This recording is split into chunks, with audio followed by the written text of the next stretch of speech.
Paramashivoham Om Nithyananda Paramashivoham Om Nithyananda Paramashivoham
Om Nithyananda Paramashivoham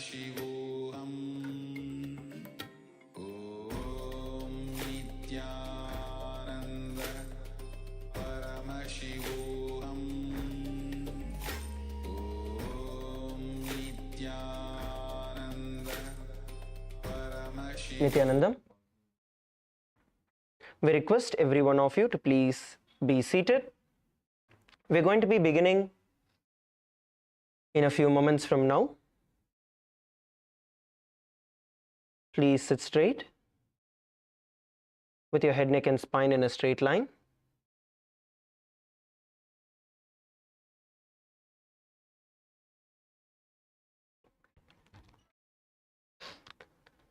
Please settle down. All of you, please settle down.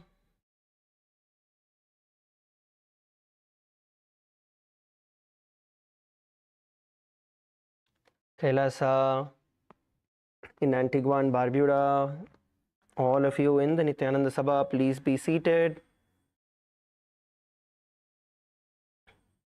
We welcome everyone else who have joined as well. Kashi female team, Mahatma Prema, Nithyanandam. Let's all now begin with the Sadguru Vandanam. Please sit straight with your head, neck and spine in a straight line. Bring your hands in front of your heart in the Anjali Mudra. Close your eyes. Visualize Swamiji in your inner space. Let's begin with the Sadguru Vandanam. Nithyanandam Paramasukhadam Kevalam Jnanamurtim Dvandvatitam Gagana Sadrisham Tattvamasyaadhilaksham Ekam Nityam Vimalamachalam Sarvadhi Sakshi Bhutam Bhavatitam Trigunarahitam Sadguruntam Namami.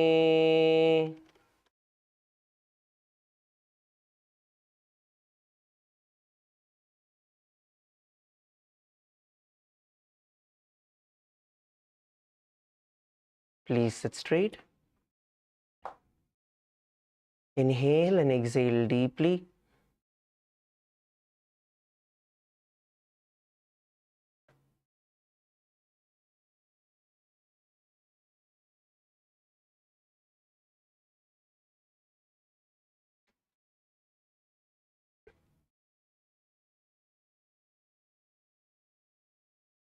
மகாவாக்கியம் அப்படியே play பண்ணுங்க. Idiots. Hello.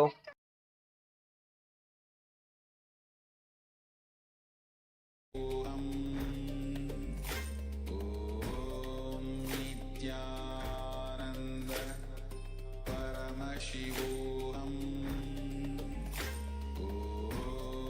Nithyananda Paramashivoham Nithyananda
with your head, neck and spine in a straight line.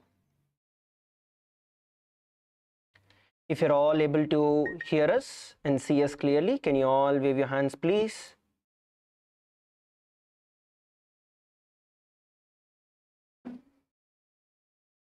Yes, thank you. Now, sit straight and set the intention for the day.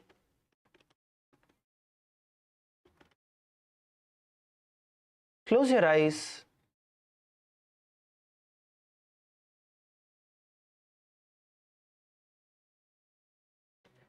Visualize how you want your entire day to be.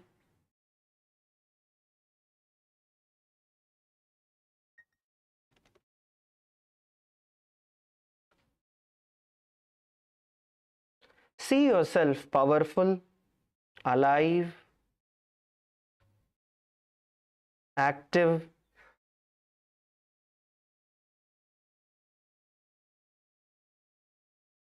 being manifesting the various powers, state, space, and being of Paramashiva.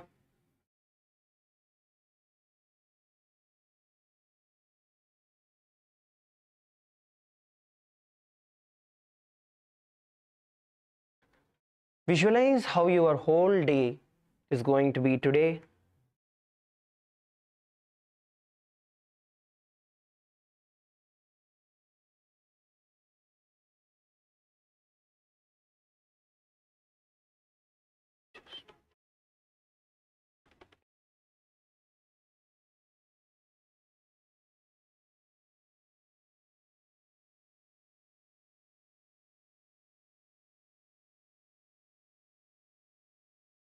With this intention for the day, we are now going to be beginning by chanting the Shiva Moola mantra 11 times internally.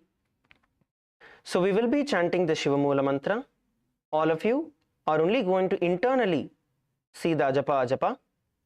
Do not chant it externally. Om Ham Hom Shivaya Namaha. Om Ham Hom Shivaya Namaha. Om Ham Hom Shivaya Namaha. Om Ham Hom Shivaya Namaha. Om Ham Hom Shivaya Namaha. Om Ham Hom Shivaya Namaha. Om Ham Hom Shivaya Namaha.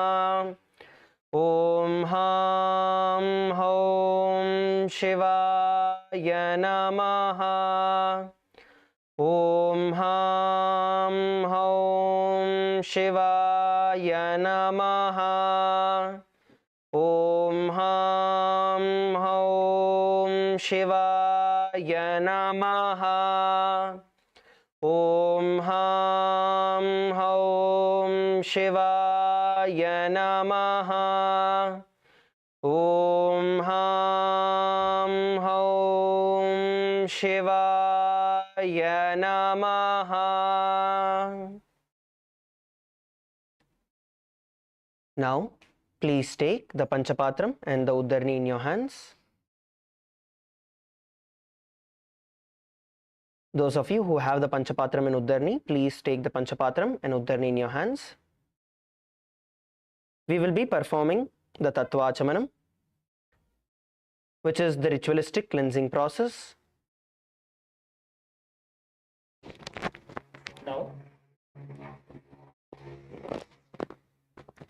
Now, keeping your right hand in the Gokarna Mudra as the Acharya is demonstrating,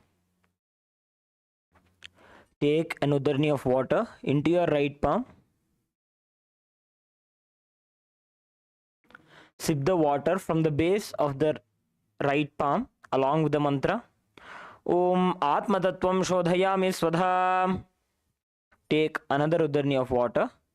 Om Vidyatattvam Shodhayami Svadha. Take another Udarni of water. Om Shivatattvam Shodhayami Svadha. Wash your hand with an Udarni of water. Now with the base of the right thumb, wipe your lips twice from the right to the left along with the mantra. Om Ham Hridayaya Namaha. Again wash your hand. With the little finger and thumb joined together, with the tips of the index, middle and ring fingers joined together, touch above the upper lip and below the lower lip. Again wash your hand. With the index finger and thumb joined together, touch the right nostril, the left nostril.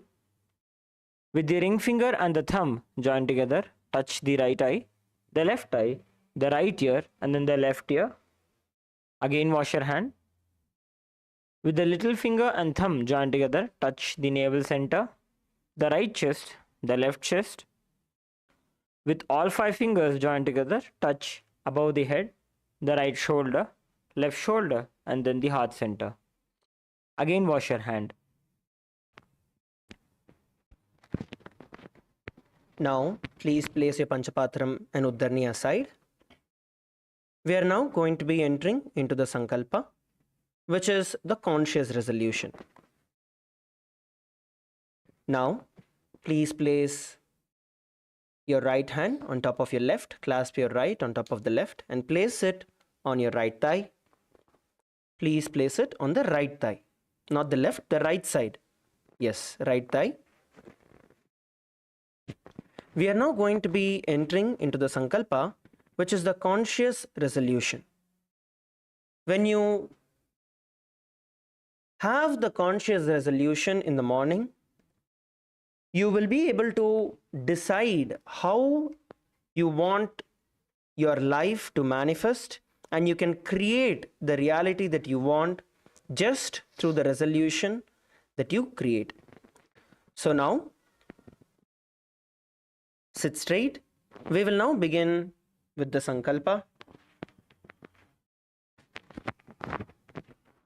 Om Mamopata Samasta Duridakshayadvara Bhagavat Shri Nithyananda Paramashiva Prityartham Shri Nithyanandeshwari Paramashiva Shakti Sameta Shri Nithyanandeshwara Paramashiva Prityartham Cha Shubhe Shobhane Muhurte Adya Brahmanaha Dvitiya Parardhe Shri Shvetavaraha Kalpe Vaivasvatamanvantare Ashtavimshatitame Nitya Yuge प्रथमे पादे जम्बूद्वीपे भारतवर्षे भरतखण्डे मेरोः दक्षिणे पार्श्वे शकाब्दे अस्मिन् वर्तमाने व्यवहारिके प्रभवादीनां षष्ट्याः संवत्सराणां मध्ये विश्वावसुनाम संवत्सरे उत्तरायणे लक्ष्मीवेङ्कटेश्वर ऋतु ऋषभमासे शुक्लपक्षे सप्तम्यां शुभतिथौ सोमवासरयुक्तायां मघानक्षत्र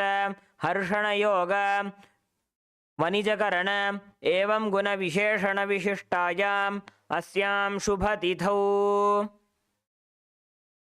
श्रीकैलासोन्नतद्वादशान्तश्यामलापीठारूढ श्रीमीनाक्षीसुन्दरेश्वराभिन्नस्वरूप परशिवपुत्ररत्नकुमार गुरुमन्यतुल्यावतार श्रीपार्वतीस्थन्यपानलब्धदिव्यज्ञानविश्रुत सकलनिगमागमसारभूतद्राविडवेदप्रवक्त्र श्रीमत्परमशिवकरुणासमधिगतमुक्तामयचतुरश्रयाणगीयमानछत्रचाम श्रीचिह्नकाहलादि समस्तबिरदावल्यलङ्कृत ज्ञानविज्ञानचक्रवर्ती सर्वजनसङ्घसद्यो निर्वाणदीक्षाव्ययापवर्गवर्ष विश्रानजीमूत परमतकलभकेसरी शैवसिद्धान्तस्थापनाचार्य श्रीराजाधिराजपाण्ड्यमहाराजगुरु क्षपणशाक्यादिमहान्धकारनिवारणज्ञानभानु वीक्षणानर्हार्हध्वजोच्छेदनपूर्वक श्रीमद्ऋषभध्वजस्थापक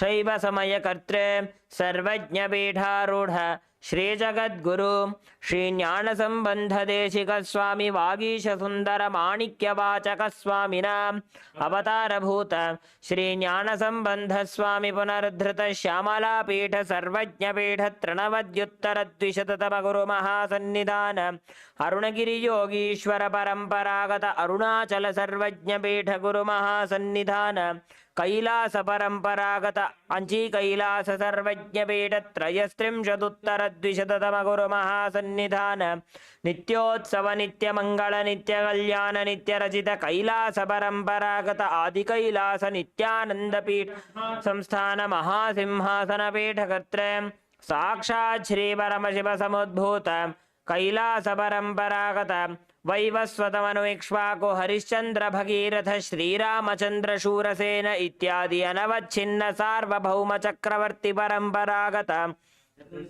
चतुष्षष्टि योगिनी मंडित चतुष्षष्टि संप्रदाय प्रवर्तक मनुधर्म शासन सूर्यवंश प्राप्त सर्वज्ञ पीठ सुरांगी साम्राज्य मूर्धाभिषिक्त चूड़ामणि साक्षात् श्री परमशिव समुद्भूत कपिल महागुरु पुनरुद्धृत महानिर्वाणि पीठ अष्टोत्तर सहस्र श्री महामंडलेश्वर साक्षात् श्री परमशिव समुद्भूत श्री महागणपति समारंभ अनवच्छिन्न पीठाधीश्वर गुरु परंपरा प्राप्त अटल पीठ अष्टोत्तर सहस्रतम अष्टोत्तर सहस्र श्री पीठाधीश्वर धर्म मुक्ति स्वर्गपुर स्वर्ण पीठ त्रयोविंश गुरु महासन्निधान कैलास परंपरागत आदिपीठ सर्वज्ञ पीठ जगद्गुरु श्री कैलास पुनरुद्धारक श्री कैलास परमाचार्य श्रीमत् परमहंस परिव्राजकाचार्य वर्य सच्चिदानंद प्रणव स्वरूप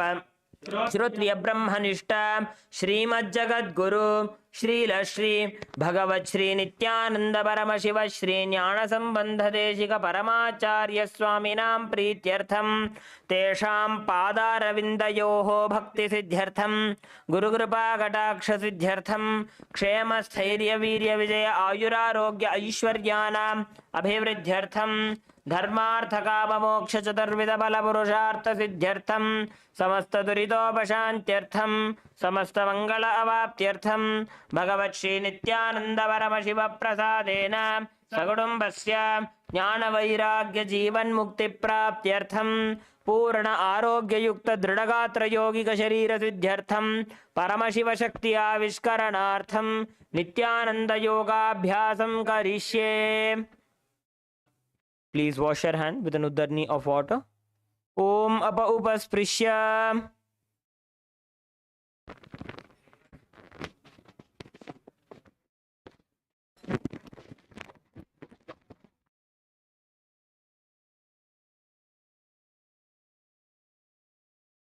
Now, please make sure the Panchapatram and Uddarni are aside. You can all stand up on your mat. Please come to a standing position.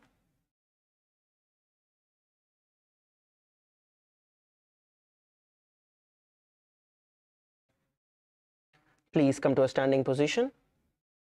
We will be beginning the skeleton dance in a few moments.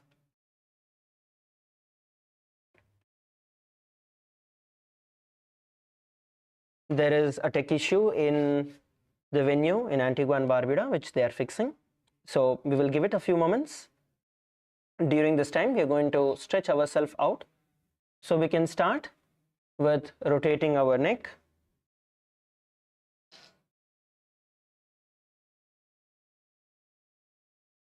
Please rotate your neck clockwise and anti-clockwise direction.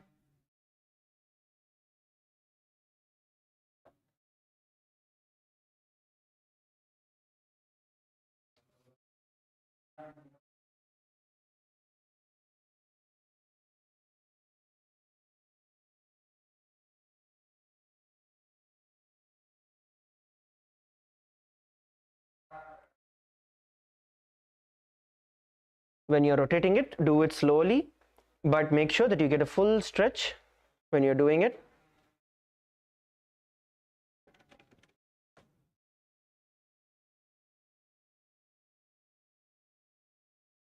Now, move your neck to the left and to the right. Whenever you go to one direction, give it a little extra stretch so the other side is completely stretched out.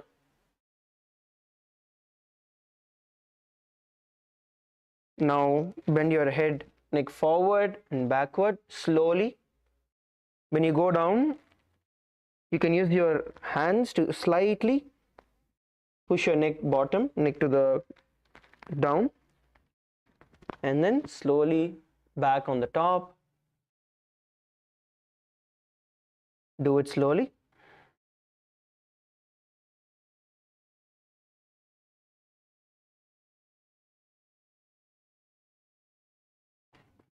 Good. Now we can start with rotating our hands. Please start rotating your hands.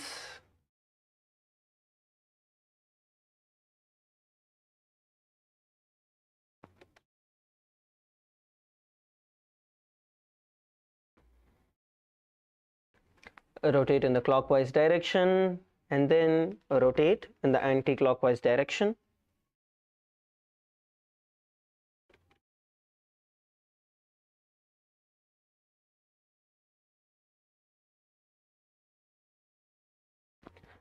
Yes, now bend your elbows and start rotating your shoulders clockwise and anti-clockwise direction.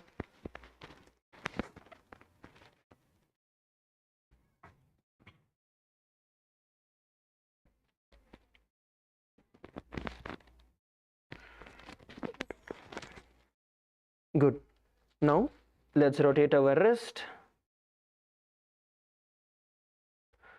clockwise and the anti-clockwise direction.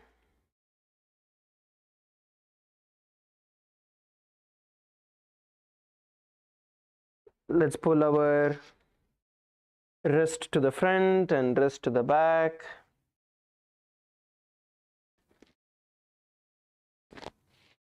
So you're able to stretch it out nicely.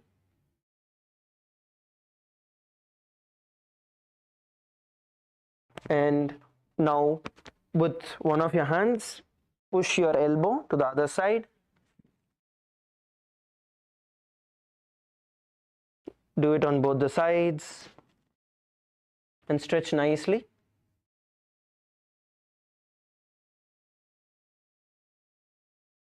Now twist to the left and right. Use the momentum and twist to the left and right. Swing yourself nicely. Leave your hands loose and swing. Swing nicely. Give yourself a good swing so you warm up all those muscles. Good. Now rotate your hips clockwise and anti-clockwise direction.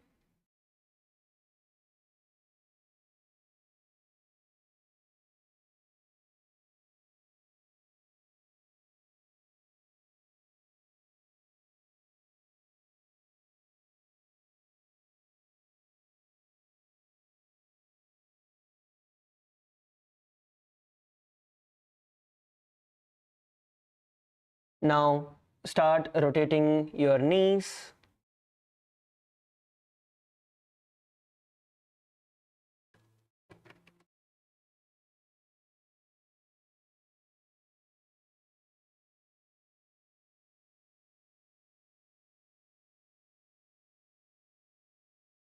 Clockwise and anti-clockwise direction, and then you can switch over to your ankles and your foot.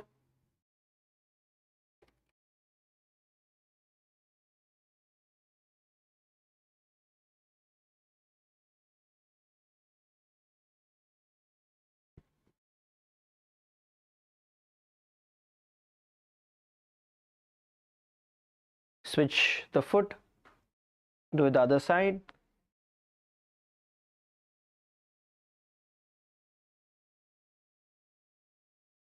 Good. So now you're going to bend down and swing yourself to the bottom. Just go down, bend yourself, try to bend down, try to touch the ground.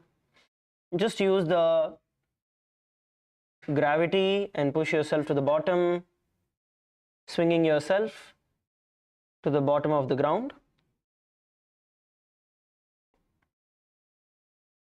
Yes, good. Relax. Now come to a standing position. We are going to be beginning the skeleton dance shortly. So you're going to start off by walking on the front and back of your mat. Start walking towards the front and the back of your mat. When we start the skeleton dance, you're going to visualize yourself as just bones in your inner space, just skeleton, and then you're going to start shaking your hands, legs, neck, body, every joint that you have. You're going to make sure that every single joint that you have is shaken out completely. Please start shaking your hands, your legs. We will now enter into the skeleton dance. Please begin.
Come on, shake, shake, shake, shake, shake.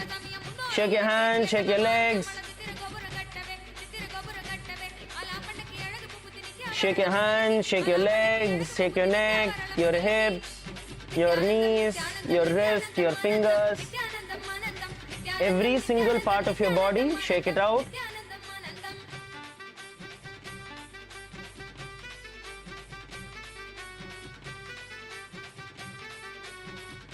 Shake out, shake out, shake out. Come on, shake, shake, shake, shake, shake, shake. Last few seconds, keep going faster.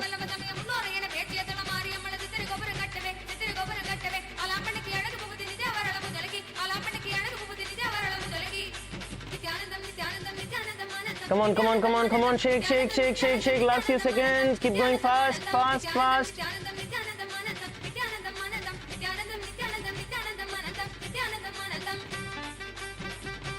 Last 10 seconds.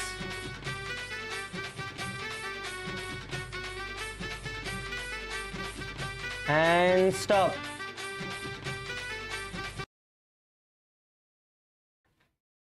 Just stop wherever you are. Inhale and exhale deeply.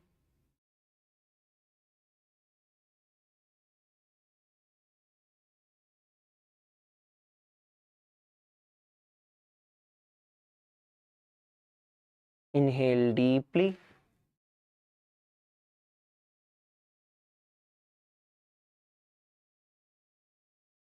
And exhale deeply. Visualize the prana coming in all the way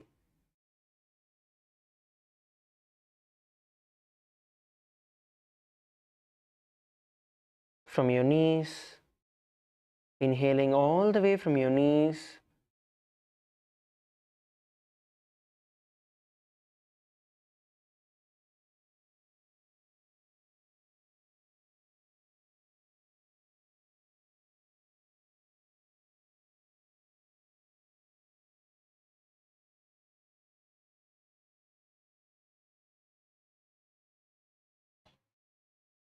see your intense energy flowing through your entire body.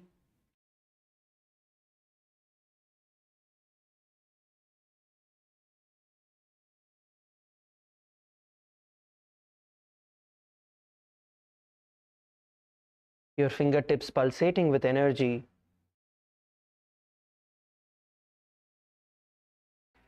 Your toes pulsating with energy.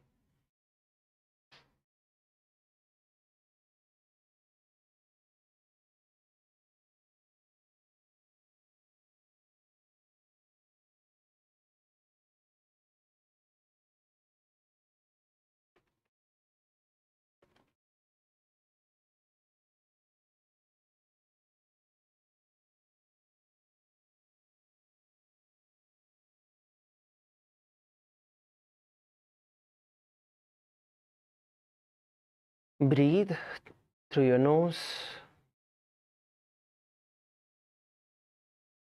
Have your mouth closed, keep your mouth closed, and inhale only through your nose. Now, slowly, you can open your eyes. Please open your eyes and settle down. You can adjust your mat and settle down. Please come to a seated position. Please come to a seated position. Please sit down.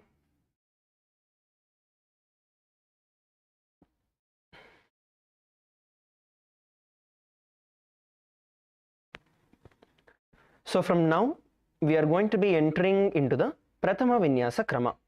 Yesterday we saw all the basics. From today, we will be doing the Prathama Vinyasa Krama, followed by the Dvitiya Vinyasa Krama, followed by the Tritiya Vinyasa Krama. So doing all of these together is called as the Sakala Vinyasa Krama. So first, we are going to be starting with the Prathama Vinyasa Krama. The first asana in the Prathama Vinyasa Krama is called Sukhasana. In Sukhasana, you are going to sit in a comfortable cross-legged position with your head, neck and spine in a straight line. Sit in a comfortable cross-legged position with your head, neck and spine in a straight line. Now bring your hands in the Bindu Mudra. You are going to touch your index and thumb finger together. Place your hands on your knees in the Bindu Mudra. Sit straight. Now inhale through both your nostrils.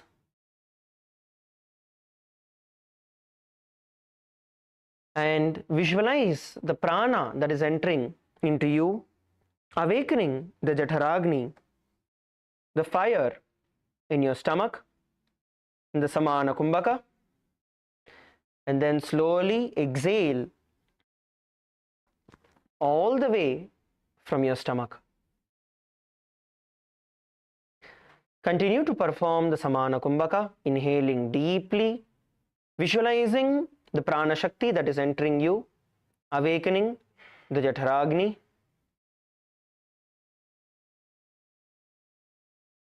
Now visualize Paramashiva in your inner space with 25 heads, 75 eyes. Visualize Paramashiva in your inner space.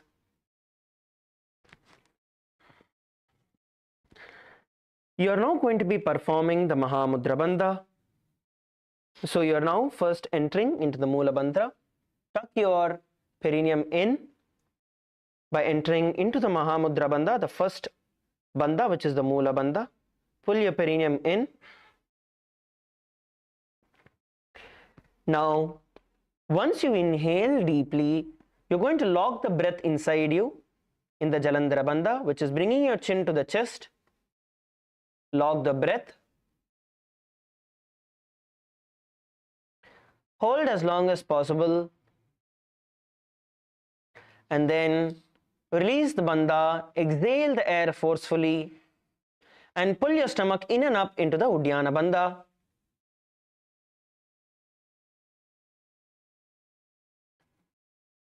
And relax. We will now be repeating the same. Once again, you're going to inhale, visualizing the breath, awakening the Jatharagni. Next, lock the breath inside you in the Jalandhara Bandha.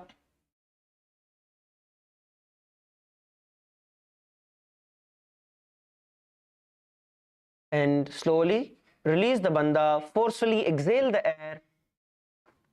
Pull your stomach in and up into the Uddiyana Bandha. Now continue to visualize Swamiji in your inner space as you continuously perform the Samana Kumbhaka and the Mahamudra Bandha with the internal japa Soham.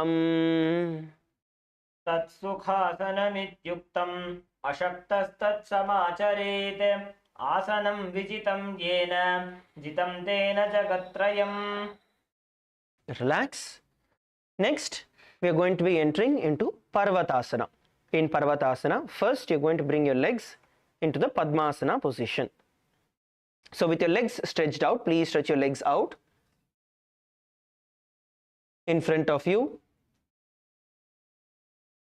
Please stretch your legs out in front of you. Now bring your right leg and place it on your left thigh. Bring your right leg and place it on your left thigh. Next, you're going to lift your left leg and place it on your right thigh. If you are not able to place your left leg on the right thigh, you can place it under the right knee. This is Ardha Padmasana. So either perform the Padmasana or perform the Ardha Padmasana.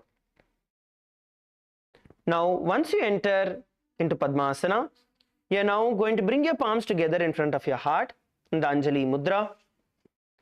Bring your hands in front of your heart in the Anjali Mudra. Now raise your hands up. Raise your hands nice and up. Stretch it out nicely. Stretch your hands out nicely. Keep your elbows straight. And now you're going to engage in the same Samana Kumbhaka and the Mahamudra Bandha. We're going to continue to perform the Samana Kumbhaka. Inhaling, visualizing the prana, awakening the Jataragni in your navel center. Once you inhale, lock the breath inside you in the Jalandhara Bandha. And then slowly release the Jalandhara Bandha. Exhale forcefully. Pull your stomach in and up in the Uddiyana Bandha and relax and repeat. You're going to visualize yourself as Mount Kailash in your inner space with the internal japa. Soham. Atha vakshe mahadeva parvatasana mangalam yatkritva sthira rupi syat shatchakradi vilopanam. Slowly bring your hands to the ground. Now let's enter into the next asana. The next asana is going to be Hali Pavasana. Now you're going to stretch your feet out in front of you.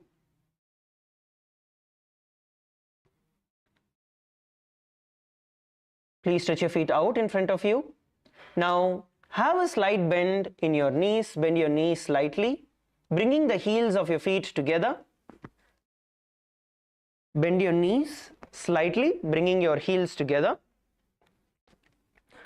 Your heels are together and your knees are bent. Once you are in this position, now you're going to get your hands together. Lock them behind your back. You're going to clasp your hands, interlock your fingers behind your back and bend down and bend forward, bringing your forehead towards the ground. Get your forehead towards the ground in the gap between your legs. So you're going to get your forehead to the ground in front of your heels. Your hands are interlocked at the back and you bend down. So bend down and hold the position. As you bend down, you're going to exhale. So when you exhale, the bending becomes much easier. So focus on exhalation and hold the position where you feel it is a little hard or where you feel this is the max you can go. Hold the position there. Come on, Kailasa Kashi, bend down. Now, you're going to continue to perform the Samana Kumbhaka, which is inhale, visualize the breath going in, awakening the Jataragni in your navel center, and slowly exhale through your nose. Visualize Swamiji in your inner space and the internal japa Soham. पूरव विधियाहु में जानो उभय पगथली संपुट ठानो पिष्ट पछेदो कर ल्यावो दक्षिण कर सो balm गहावो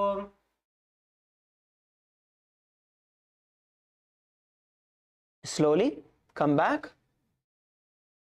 Next, let's enter into the next asana, which is Nagi Pavasana. Let's enter into the next asana, which is going to be Nagi Pavasana. Now, same as the previous asana, you're going to have your heels together, knees having slightly bent. Instead of interlocking your fingers behind your back, you're going to stretch your hands out in front of you. You're going to stretch your hands out in front of you, bringing your forehead to the ground. Stretch your hands out in front of you, bringing your forehead to the ground, and hold in the position. Initially, you can use the momentum to swing yourself to the bottom, pulling yourself to the bottom, and when you feel that you've come to the maximum position you can go down, then you're going to hold in that position. Alternatively, if you have somebody with you who can support you, you can also ask that person to slightly push your back, so your back bends further and your forehead comes towards the ground. Hold the position. Please hold the position. Continue to perform the Samana Kumbhaka, which is inhaling, visualizing the prana awakening the Jataragni in your navel center, and slowly exhale through your nose. Continue to perform the Samana Kumbhaka.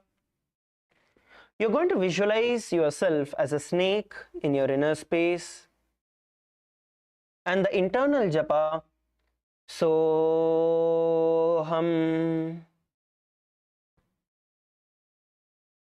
पूर्व विधि परियागाने नीचौ वीकहु निफणास्यौ लगाई हाथ आगाने धरती लगावे पसारी दो हाथ की अंजोली करे.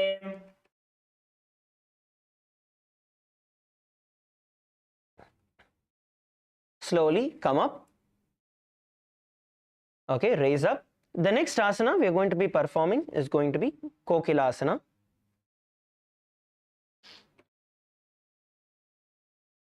In KAILASA, first you're going to stretch your feet out.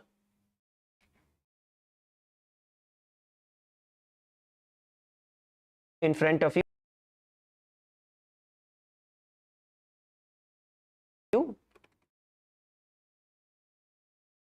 Stretch your feet out in front of you. Now hold on to your toes with both your fingers, and slowly you're going to lift them one by one. Stretch it in front of you. Now bend the right leg and place it on your left thigh, entering into Padmasana. Bend the left leg and place it on your right thigh. So you have both your toes which you're holding with your hands. If you're not able to enter into Padmasana, you can still do the Ardha Padmasana also, that is also fine. Now from this position you're going to bend forward, bringing your elbows to the ground. Bring your elbows to the ground. Now visualize yourself as a bird in your inner space with the internal japa Soham.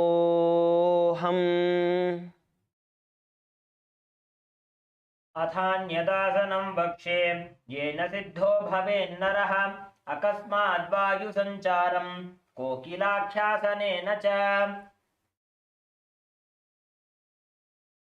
Now slowly come up.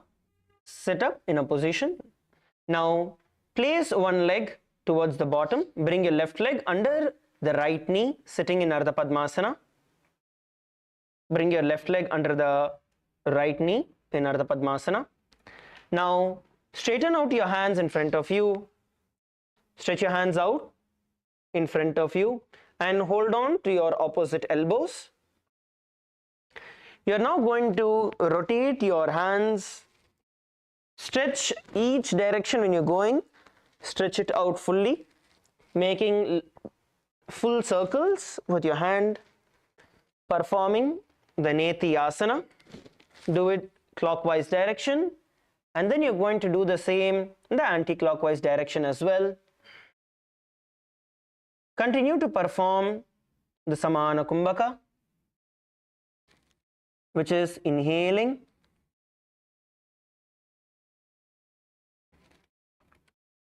through your nose, visualizing awakening the Jataragni in your navel center.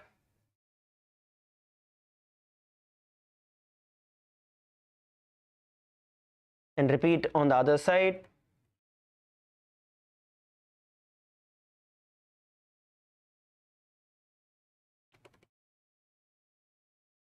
Now visualize Swamiji in your inner space and the internal japa Soham. Goda Baba Padikli Ashama Hili Soyam, Dachacharan ko Varalauta Parigulfa Samoyam, Vamapad ko Mahilo Bahura Gulfa Jajanam, Tapari Goda Dachiki Ashabarali Dhanam.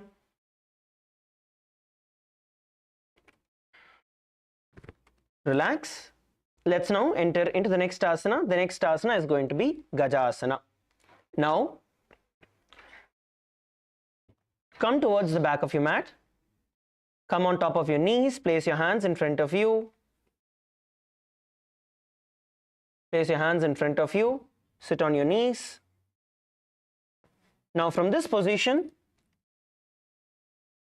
you're going to straighten out your knees and push your hip as high as possible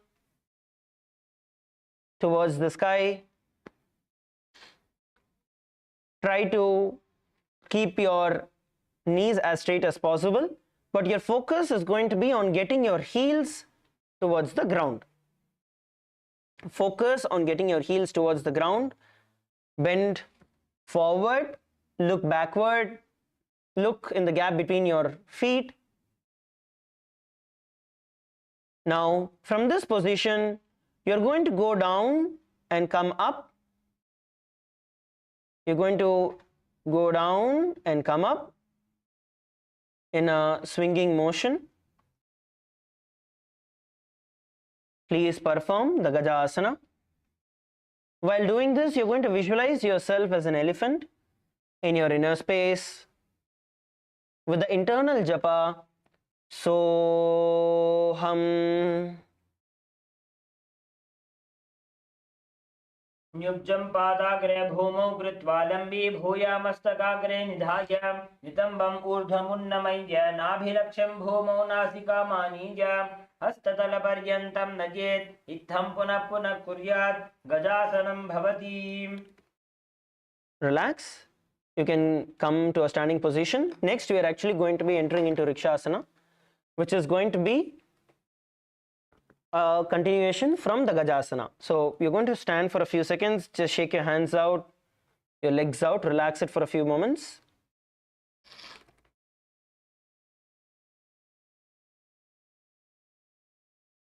Okay. Now we are going to bend down once again back into Gajasana. Place your hands at the bottom.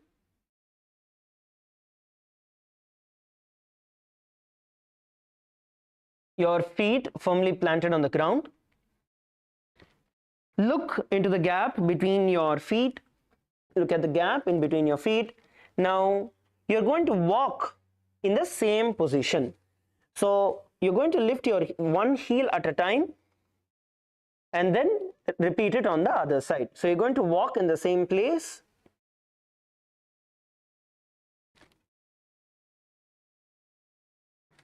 Performing the Rikshasana.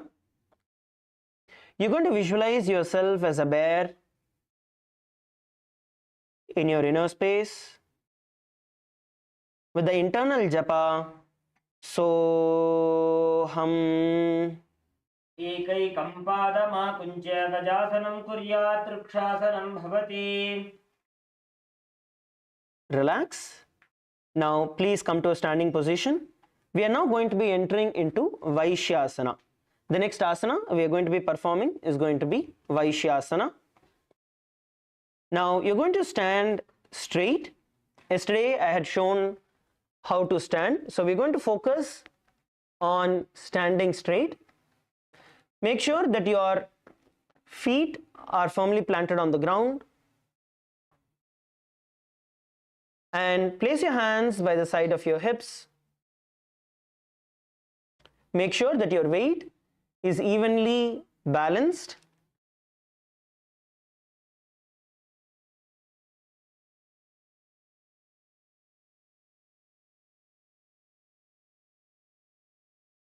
Now, place your hands in front of your heart in the Anjali Mudra. Bring your hands together in Anjali Mudra. Bring your hands together in Anjali Mudra. From this position, you are now going to bring your fingers together and just bend it forward, placing your hands in front of your heart. This is the Hridaya Mudra. In Anjali Mudra, you have your hands in front of your heart. In Hridaya Mudra, you are then going to bring your fingers together, place it in front of your heart. Your thumbs and your little finger are not touching, just the middle three fingers are touching. Now, bring your feet together and stand as tall as possible on top of your heels. Lift your heels off the ground, get on top of your toes, and stand as tall as possible. Lift your feet, stand as tall as possible, and hold the position. If you lose balance, once again you're going to stabilize yourself and lift your heels off the ground. Now continue to perform the Samana Kumbhaka in your inner space. Inhale, visualizing the prana, awakening the Jataragni in your navel center, and slowly exhale through your nose. Visualize Swamiji in your inner space. Bring your gaze to one point in the ground in front of you to balance. The internal japa, Soham. केशेन पादयुगलं बद्ध्वा तिष्ठेदधोमुखः अथ वैश्याः वक्षे यत्कृत्वा सत्यवान् भवेत्. Relax. You can relax your hands. You can get your heels down and stand. Now we are going to be performing a Karana. So let us now first enter into the base position for performing the Karana. We are going to be performing the Urdhva Janu Karana. So first I request every one of you to get into the Aramandi position, where you have your feet together, heels together, and split your toes apart. Heels together, toes opened outward. Now bend your knees. Please bend your knees. Have a slight bend on your knees. Now, once you are in this position, bring your hands at the chest level, elbows parallel to the ground.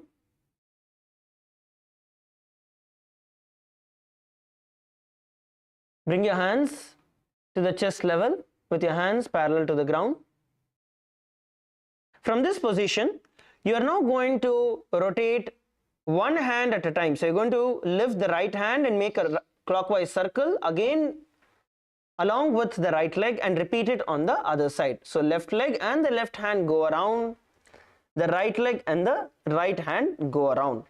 So you're going to be making round circles while performing the Urdhva Janu Karana, rotating the left leg and the left hand and the right leg and the right hand. Make sure when you come down, your knees continue to be bent. You're not straightening out your knees. So this is the Urdhva Janu Karana. Please perform a few more times. And relax. Come back to standing position. Now we are going to be entering into Bala Lingasana.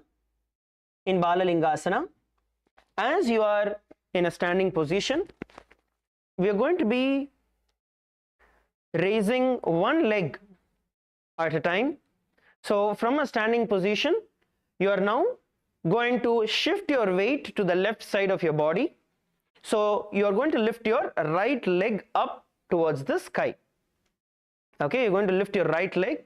So for you to balance yourself, you're going to make sure that your feet, the toes, are completely spread out. Okay, spread your toes out and make sure that they are nicely firmly planted into the ground. Then you're going to slightly move the weight of your body towards the left and lift your right knee. Lift your right knee, interlock your fingers from inside. You're not interlocking this way, you're interlocking from inside. Okay, so interlock your fingers, hold on to your knee and pull your knee as close as possible towards your chest. Pull your knee as close as possible to your chest and balance in this position. Make sure that your toes are pointing towards the ground. Your toes pointing towards the ground, your hands pulling your knee as close as possible to the chest. You're going to visualize yourself caressing a baby in your inner space.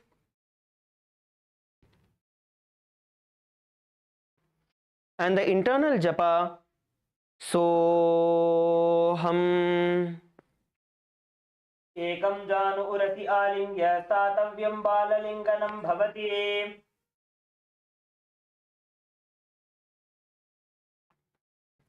Relax. You can drop your feet. Now from Balalingasana, we are going to go to the next one, which is going to be the Padapidanasana. So from the Balalingasana, what you're now going to do is from the forward bend position, from Balalingasana,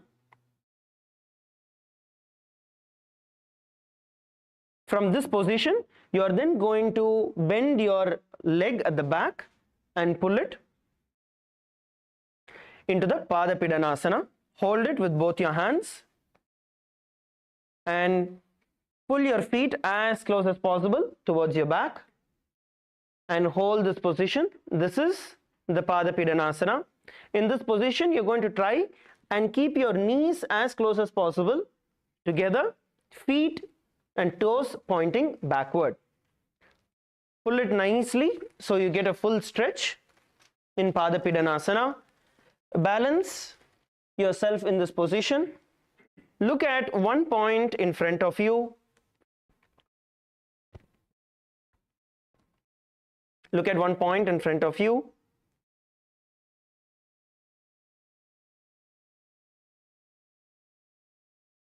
And hold the position.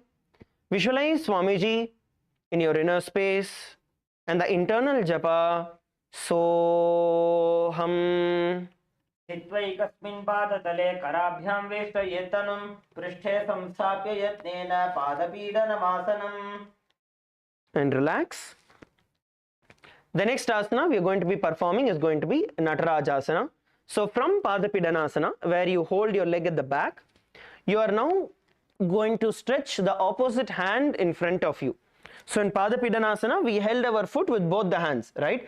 Now from this position, you're going to hold it with one hand, the same leg, the same hand.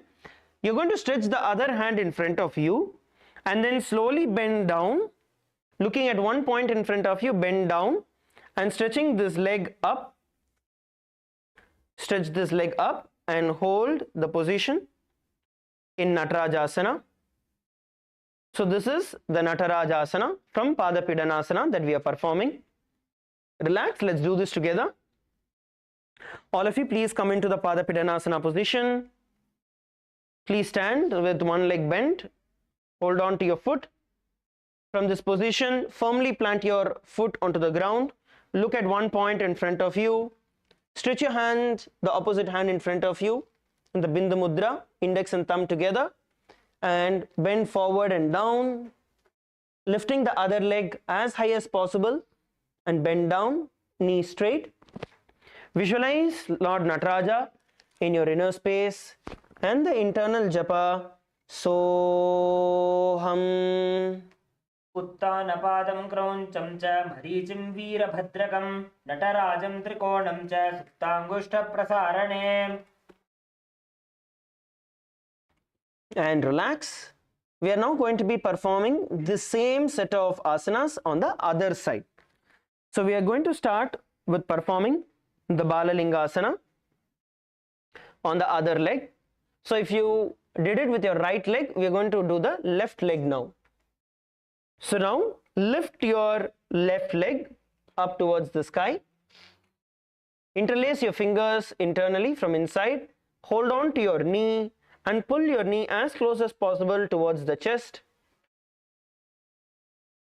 And your toes pointing towards the ground. Your toes pointing towards the ground. The other leg firmly planted in the ground. Hold the position. You're going to visualize yourself holding a baby in your inner space.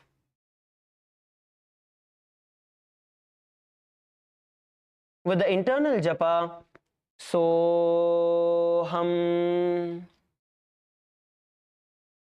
Ekam janu urasi alingya sthatavyam balalinganam bhavati. Relax, you can drop your feet. From this position, now you're going to enter into the next asana, which is going to be the Pada Pidanasana. Now, bend your knee towards the back. Hold on to your foot with both your hands. Hold on to your foot with both the hands. Pull the toes as close as possible towards your butt.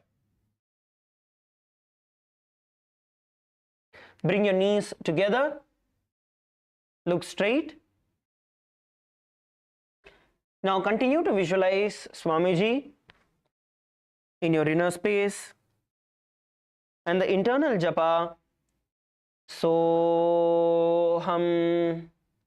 चित्वैकस्मिन् पादतले कराभ्यां वेष्टयेत् तनुं पृष्ठे संस्थाप्य यत्नेन पादपीडनमासनम्. And then from Padapidanasana, now we are going to enter into Natarajasana. So the hand that is holding on to the leg, that same hand you will continue to hold. Straighten out the opposite hand in front of you. Bend forward and down, stretching the other leg. Stretching out the other leg.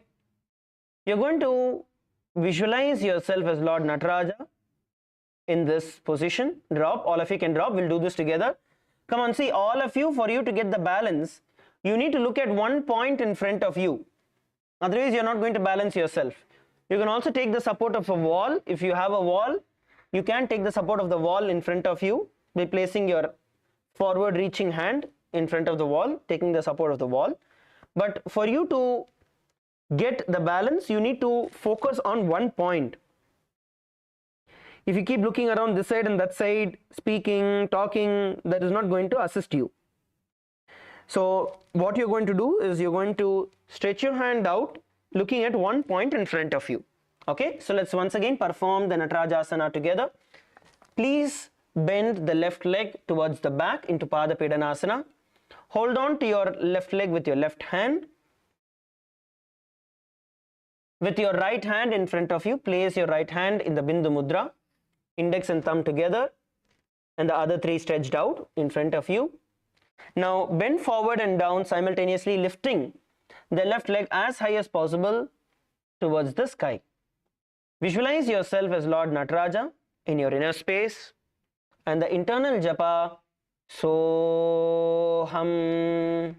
उत्तानपादं क्रौञ्चं च मरीचिं वीरभद्रकं नटराजं त्रिकोणं च सुप्ताङ्गुष्ठप्रसारणे. Relax. Come back to a standing position. We are now going to be entering into the Ardharechita Karana. We are going to be performing another Karana now. So this is called as the Ardharechita Karana.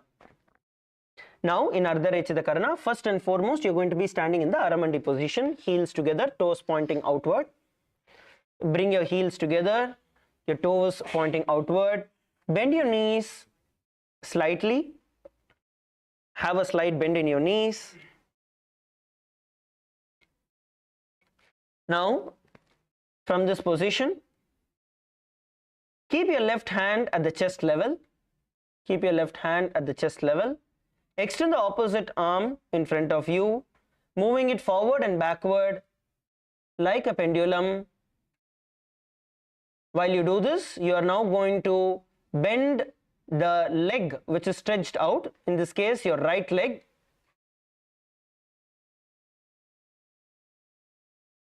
behind.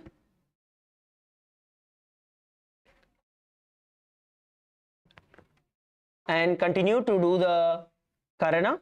Now switch directions. Bend the other hand and the other leg and swing your hands in a pendulum motion. Performing the Ardha Rechita Karana. Please make sure that your knees are bent. Come on, keep your knees bent. Your knees are not bent. Keep your knees bent.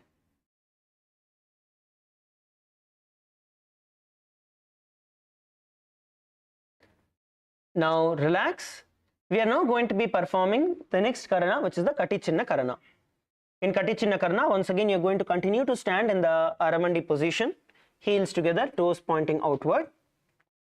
Now raise your hands above your head, cross your hands above your head, and you are going to rotate as you open your hand to each side, coming back to the center, turning towards the left, rotating your hands out, center, turning to the right, stretching your hands out. Continue to perform the Ardha Rechita Karana. Please do it gracefully.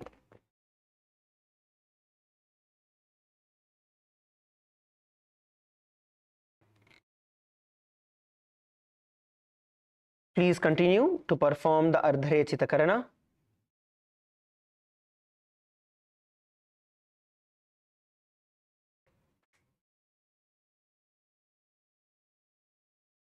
And relax. Good. Now we are going to be entering into the next asana. The next asana is going to be Tadasana. So once again, you're going to stand with your feet together. Bring your feet together. Stand with your feet together. You are now going to stretch out your hand as high as possible. You're not going to touch your hands together. Just stretch out your hands above you as straight as possible. Pulling your shoulders nice and wide in Tadasana. Now raise your heels. Once you balance yourself, raise your heels, stand on top of your toes, stretch your hands out. Visualize yourself as a palm tree in your inner space, and the internal japa Shivoham. Mahamudra kono Tadasana vibhedakan vinota anam sada kuryat antarvatni patipriya. Relax. From this position, now you're going to bend down and bend forward into the Uttanasana. So as your hands are stretched out, from there you're going to bend forward and down, bringing your forehead as close as possible towards your knee.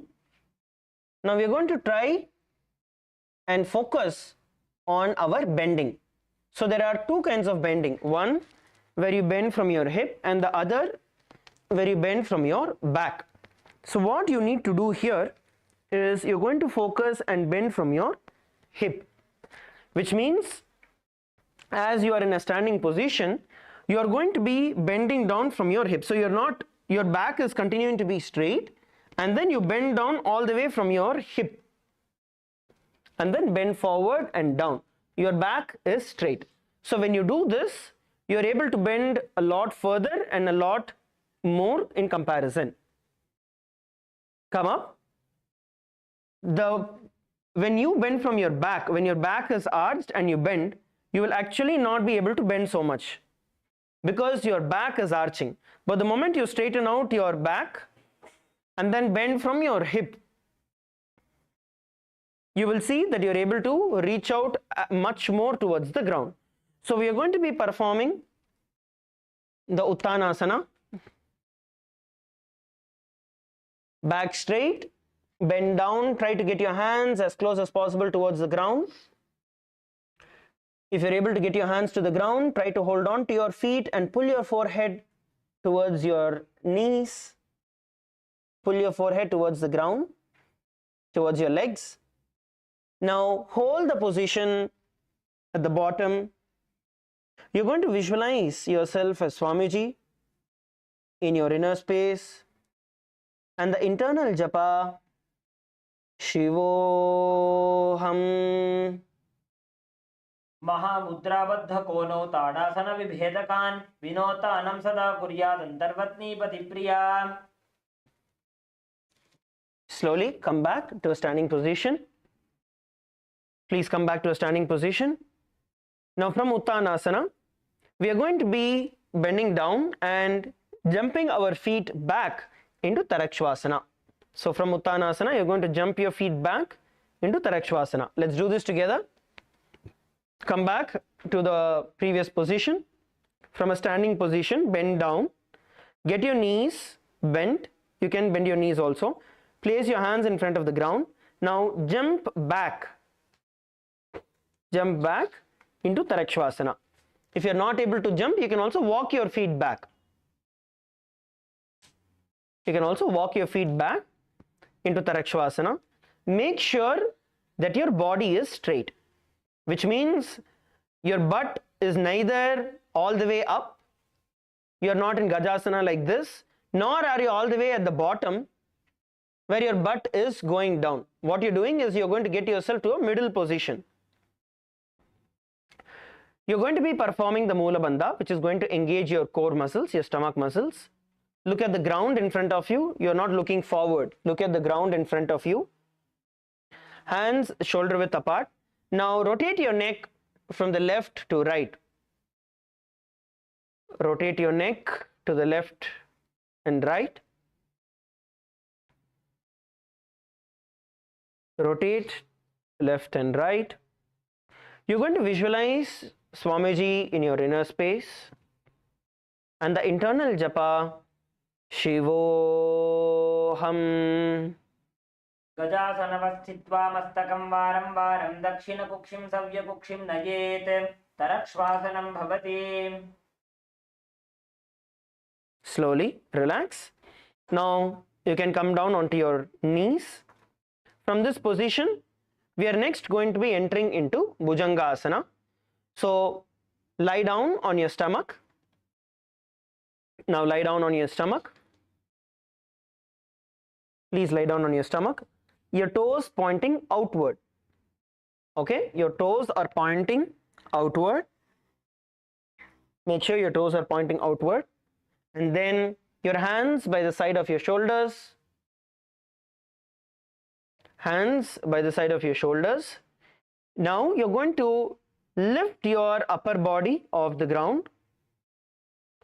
Lift your upper body off the ground. But you're going to lift it with the strength of your back. Your hands are by the side of your hips only for support. But the whole lifting is going to be done by your lower back. So your hands continue to be on the ground. Lift your upper body off the ground. Visualizing yourself as a cobra in your inner space. And the internal japa Shivoham.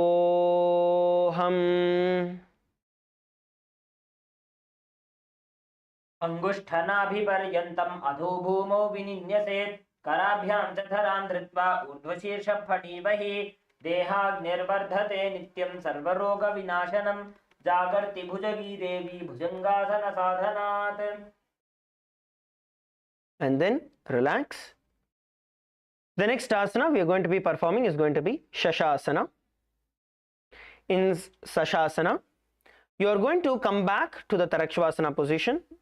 So you're going to lift yourself up into the Tarakshvasana position and you're going to be performing the Shashasana. So there are two ways of performing this. We will be doing both the different variations in this asana. So once you are in the Tarakshvasana position, the first one, you're going to get your hip all the way up towards the sky. You're going to get your hip all the way up towards your sky. Now you're going to bend one leg and get it all the way to the forward and then get it back. And then you're going to repeat it on the other side. Bend it and get it all the way forward and back. All the way forward and back. So this is the first variation. The second variation is where you enter into Tarakshvasana, where your butt is straight Your body is in a plank position.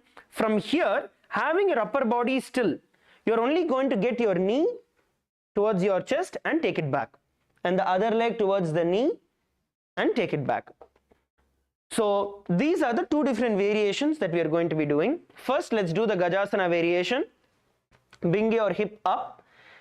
In this variation, you are going to be stretching. You are going to use the momentum and stretch and get your feet back. Let's do this together.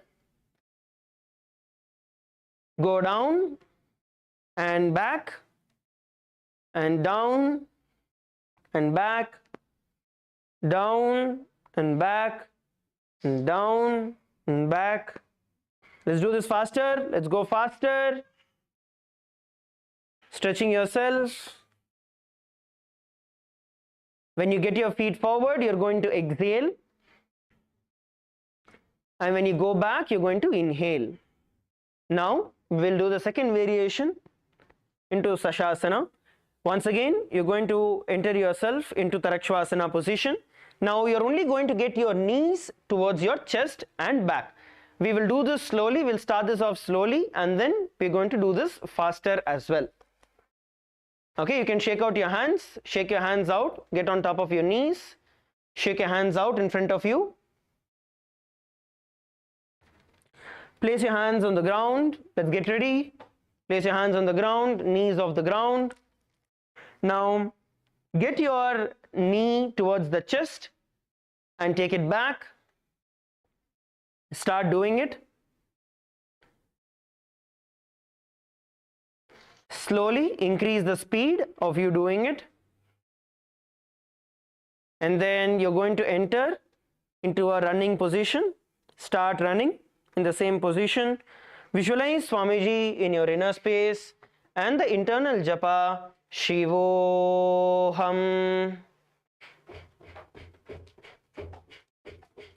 Gajanan संस्थितो जानुद्वयमापुञ्च वारं वारं कर्तव्यं शशासनं भवति. And relax. Relax. You can come back on your knees. Sit down on your knees for a few seconds. We just perform the Shashasana. Now, from Shashasana, we are going to be performing the next asana, which is going to be Rathasana. So for Rathasana, as you keep your hands stretched out in front of you, now you're going to be bringing one leg forward, and then you're going to jump the other foot backward. So you're going to alternate your feet. Your feet is coming in front of your chest, in between your palms. So you're going to bring your feet and jump and switch the legs. Jump and switch the legs. And jump and switch the legs. All of you, please perform the Rathasana.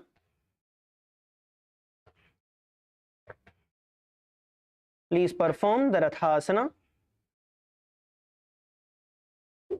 Now, while doing this, visualize yourself as a chariot in your inner space and the internal japa Shivoham. गजासन संस्थितो एकैकं पादं पुरोमार्गेण भ्रामयित्वा कर्तव्यं रथासनं भवति. Relax. Now, slowly come to a standing position. We are now going to be entering into Virabhadrasana. Please come to a standing position. All of you, please stand up on your mat.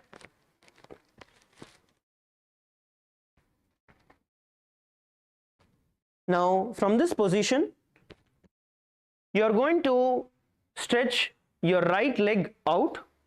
Stretch your right leg out. Your left leg is towards the back. Now, your right leg is pointing forward. Okay, your right leg is pointing forward and your left leg is pointing towards the side. Right leg pointing forward, left leg pointing side. So all of you, please come to this position. Right leg forward, left leg pointing back. From this position, now you're going to twist yourself. You're going to turn yourself towards your right leg. So from this position, you're going to turn yourself towards your right leg. Now, as you have your right leg in this position, you're going to bend your knee into a 90-degree position. Your knee is 90 degree, it is not going in front of your toes, it's at 90 degree, and your hip sits down. So only when you do that, your knee will stay at a 90 degree. So it is a 90 degree bend. From here, you're going to raise your hand all the way up and turn towards the side. So this is Virabhadrasana. Let us do this together. Let's all do this together. Now, first and foremost, stretch your right leg in front of you, left leg towards the back, right leg pointing forward, left leg pointing towards the side. Now, turn your hips. Turn your hip towards the right leg. Turn your hip towards the right leg. Now, bend your knee into a 90-degree position. Sit down on your hips, get your hips towards the ground, and raise your hands up above the sky, up towards the sky. Do not touch both your hands shoulder width apart. Hold this position as you visualize yourself as Lord Virabhadra in your inner space and the internal japa Shivoham. वासिष्ठमथ कौण्डिन्यम् ऊर्ध्वकुक्कुटमेव च अष्टावक्रमथोत्तानं मयूरं सेतुबन्धनम् उत्तानपादं क्रौञ्चं च मरीचिं वीरभद्रकं नटराजं त्रिकोणं च सुप्ताङ्गुष्ठप्रसारणे.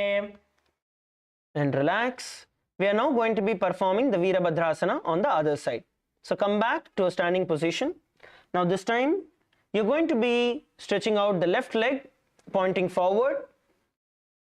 Your left leg pointing forward, right leg pointing towards the side. Left leg forward, right leg towards the side. Now bend your knee, the left knee, getting it into a 90-degree position. Turn towards the left knee. Sit down on your hip, get your hip more down towards the ground, and raise your hands above your head. Balance yourself in this position, nice and strong. Visualize yourself as Lord Virabhadra in your inner space and the internal japa Shivoham.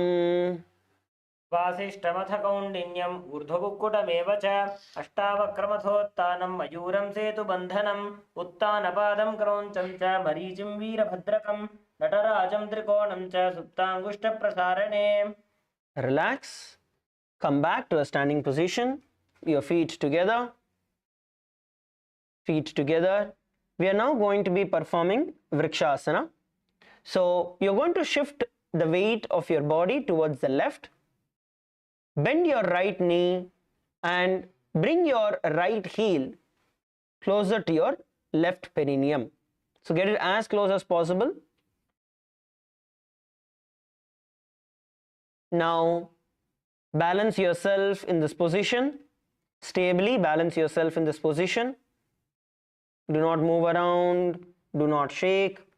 Look at one point in front of you. Gaze at a point in front of you and hold the position. From this position, bring your hands in front of your heart in the Anjali Mudra. Bring your hands in front of your heart in the Anjali Mudra. And slowly stretch your hand up above your head. Raise it up above your head and hold the position. Visualize yourself as a tree in your inner space as you perform the Vrikshasana.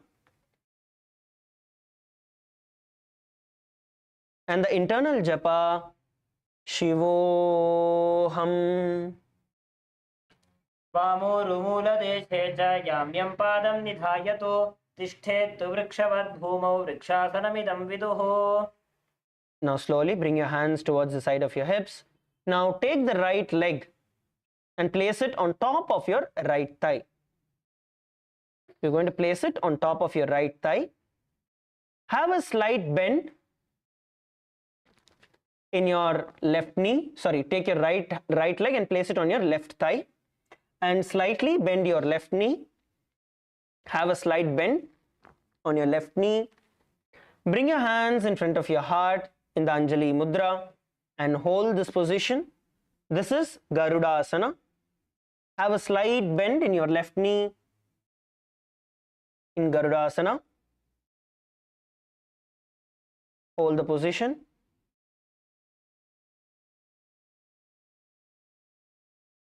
Now, you're going to visualize yourself as Lord Garuda in your inner space, and the internal japa Shivoham. गरुडासनमावक्ष्ये येन ध्यानं स्थिरं भवेत् सर्वदोषाद्विनिर्मुक्तो भवतीह महाबली एकपादमुरौ बद्ध्वा एकपादेन दण्डवत् जङ्घापादसन्धिदेशे जानुव्यघ्रं व्यवस्थितम्. Okay, relax. We are now going to be repeating the Vrikshasana and the other set of asanas on the other side of our leg. So if you bend your right leg, now you're going to be bending your left leg. So now firmly stand on top of your right leg, bend your left leg, bringing your heel as close as possible to your perineum. Place it on the internal thigh, inside of the thigh. Balance yourself in this position.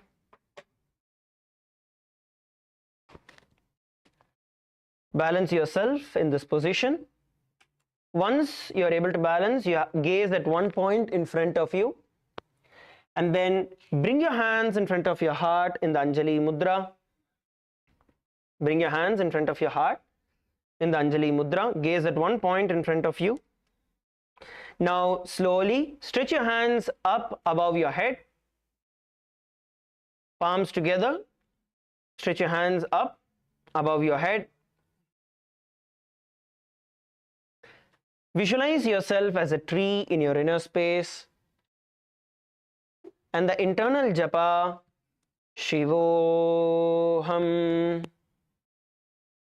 वामोरुमूलदेशे च याम्यं पादं निधायतु तिष्ठेत्तु वृक्षवद् भूमौ वृक्षासनमिदं विदुः. Relax. You can drop your hands.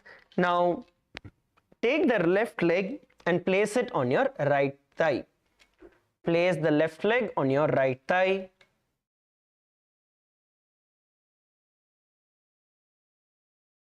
Place your left leg on the right thigh. Now, once you are comfortable and balanced in this position, bring your hands in front of your heart in the Anjali Mudra. Gaze at one point, continue to balance yourself. Balance yourself, stay in the position.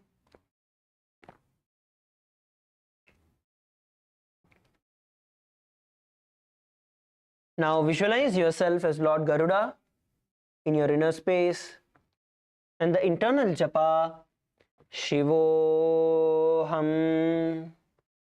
गरुडासनमावक्ष्ये येन ध्यानं स्थिरं भवेत् सर्वदोषाद्विनिर्मुक्तो भवतीह महाबली. Relax. You can drop your feet and your hands, shake out your legs. We are going to be entering into the next asana, which is going to be Trikonasana. In Trikonasana, once again, you're going to now step your right foot in front of you and the left pointing outward. So right foot pointing forward, left foot pointing towards the side, just like how we did the Virabhadrasana. Similarly, but now you're going to stretch both your hands out. Please stretch both your hands out. With your hands stretched out, you're going to bend towards the right, placing your right hand all the way towards the ground in front of your right foot.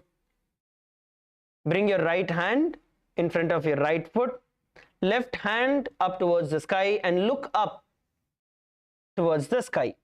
If you're not able to get your hand all the way to the ground, that is fine. You can place it as much as possible. Even if you're holding on to your leg, your knee is okay. That is fine.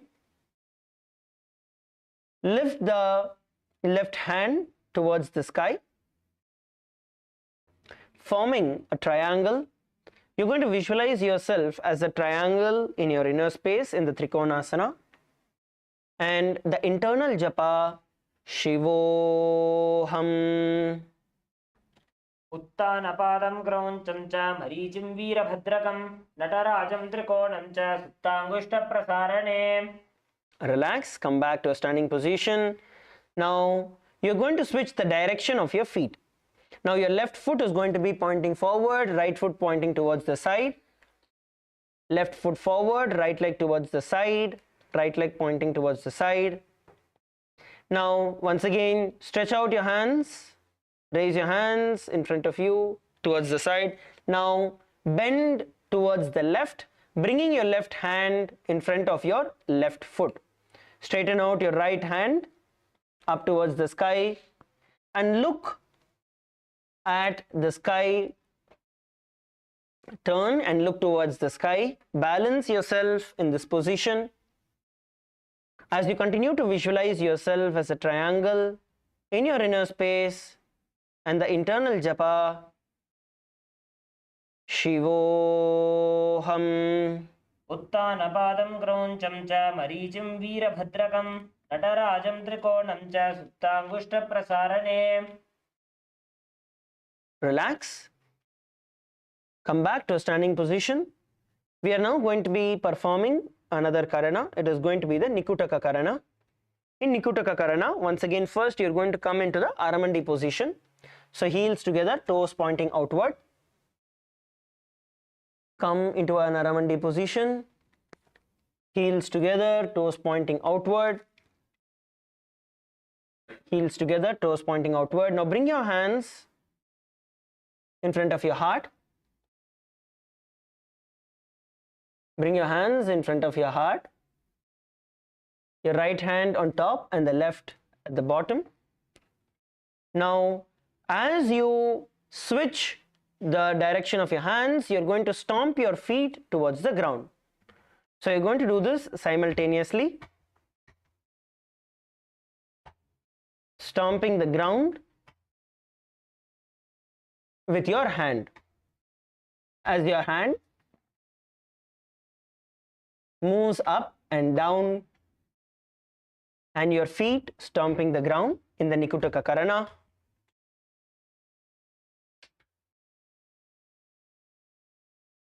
Please continue to perform the Nikutaka karana. Make sure that your knees are continuing to be bent. You don't stretch out your knees fully. Make sure your knees are still bent and you continue to perform the Nikutaka karana and relax. Relax. Now we're going to be entering into the next asana. The next asana is going to be Angushtasana. You're going to sit down on your heels. So toes on the ground, heels lifted. So you're sitting on top of your heels. You're going to balance yourself, knees off the ground. Your balance is only there on your toes. Bring your knees together, heels together, feet together. Bring your hands in front of your heart, the Anjali Mudra. Bring your hands in front of your heart in the Anjali Mudra. Now we are going to be performing the Brahmari Kumbhaka. In the Brahmari Kumbhaka, you're going to inhale, making a high-pitched sound of a B, a male B. And then when you exhale, you're going to make a low-pitched sound of a female bee. Please perform the Brahmari Kumbhaka. Inhale, humming and making the sound of a high-pitched male bee. And then exhale, humming and making the low-pitched sound of a female bee. Continue to balance your position. You're going to bring your gaze to a point in front of you. Look at one point in front of you. Hold the position.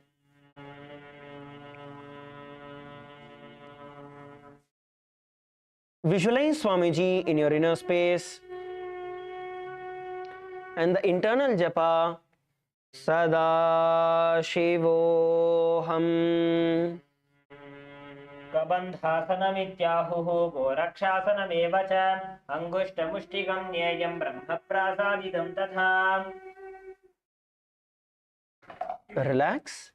Now from this position we are going to be entering into Saurasana.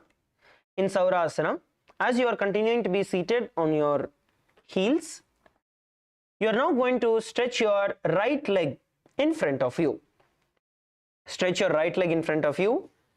Your palms, your fingers by the side of your hips for the balance. Palms facing forward. Balance yourself in the position in Saurasana. Please sit straight in the position. Hold the position in Saurasana. Balance yourself in Saurasana. Come on, let's do Saurasana together. Let's do it together.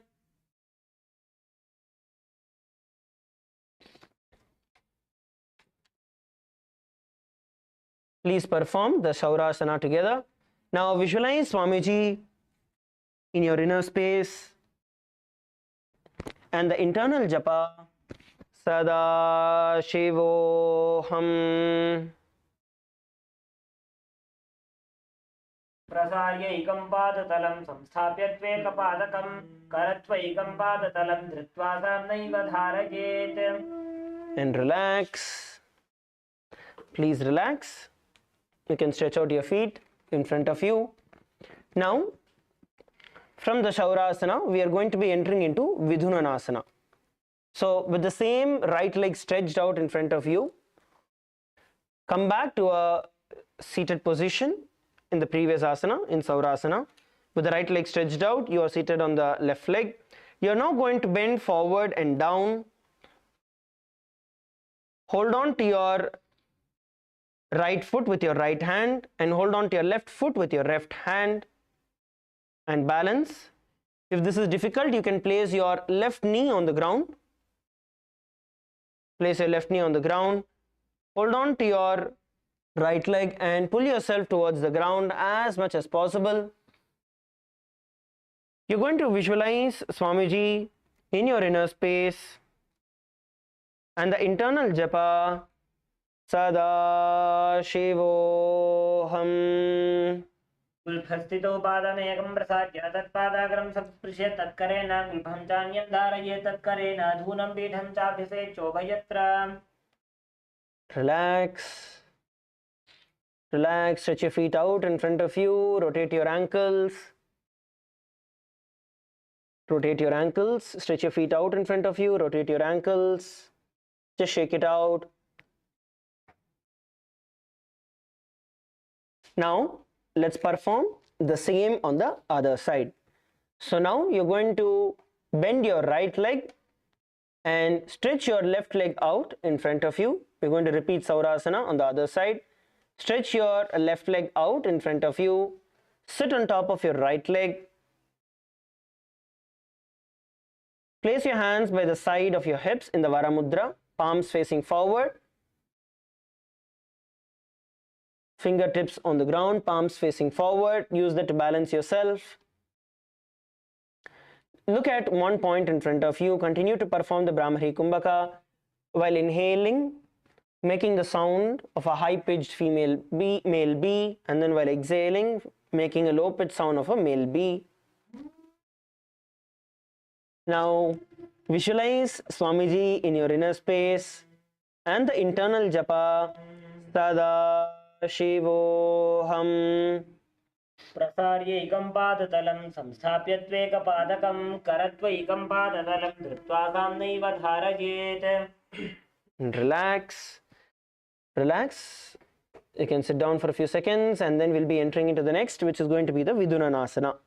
In Vidhunanasana, with the leg that is stretched out, which is your left leg, you're going to be holding on to your left leg with your left hand and hold on to your right leg with your right hand, which is bent, and bend forward. So this is Vidhunanasana. Now all of you please come into the Saurasana position. From there, we are going to move into the Vidunanasana. Stretch your left leg out in front of you, bend your right leg, sit on top of your heel, and hold on to your respective feet with your hands. Hold on to your respective feet with your hands. Now, bend down, visualizing Swamiji in your inner space with the internal japa, Sadashivoham. गुल्फस्थितौ पादमेकं प्रसार्य तत्पादाग्रं संस्पृश्य तत्करेण गुल्फं चान्यं धारय तत्करेण धूनं पीठं चाभ्यसेचोभयत्र. Relax, please relax. Stretch your feet out, shake out your feet, rotate your ankles. Let's now enter into the next asana. The next asana is going to be Brahmajurankushasana. In Brahmajurankushasana, once again you're going to sit on top of both your heels. Get your feet together, heels off the ground. Bring your knees together. Place your palms facing towards the sky on top of your knees. Palms facing the sky. Feet together. Knees together. Now, you're going to continue to perform the Brahmari Kumbhaka along with the Jalandhara Bandha, which means you're going to inhale, making the sound, a high-pitched sound of a male bee. Lock the breath inside you in the Jalandhara Bandha, bringing your chin to the chest, locking the breath, holding the breath as comfortably as possible inside you, and then release the Jalandhara Bandha. Exhale, making the sound of a female bee. Continue to perform the Brahmari Kumbhaka along with the Jalandhara Bandha. While doing so, you're going to visualize yourself as Swamiji in your inner space. Please continue. दो फणा पानी होए वैसे एड़ी दो गुदा निवैसे कोरपगथल्या की माहिली आयस माहेरा शे मिली. Relax. Let's now enter into the next asana, which is going to be the Kapilasana. So from this position, you're just going to drop your knees onto the ground. Drop your knees onto the ground. Place your hands on top of your knees. You're going to be seated on your heel. We'll show you from the back. You're going to be seated on your heels, toes on the ground. You're seated on your heels, your knees are on the ground. Place your hands on top of your knees. Let's all perform the Kapilasana. Place your hands on top of your knees. Sit straight. We're going to be performing the Brahmari Kumbhaka along with the Uddiyana Bandha, which means you're going to inhale, making the sound of a male bee, which is a high-pitched sound, and then you're going to exhale completely, making the sound of a female bee, and then pull your stomach in and up into the Uddiyana Bandha. Let's now perform the Brahmari Kumbhaka along with the Uddiyana Bandha.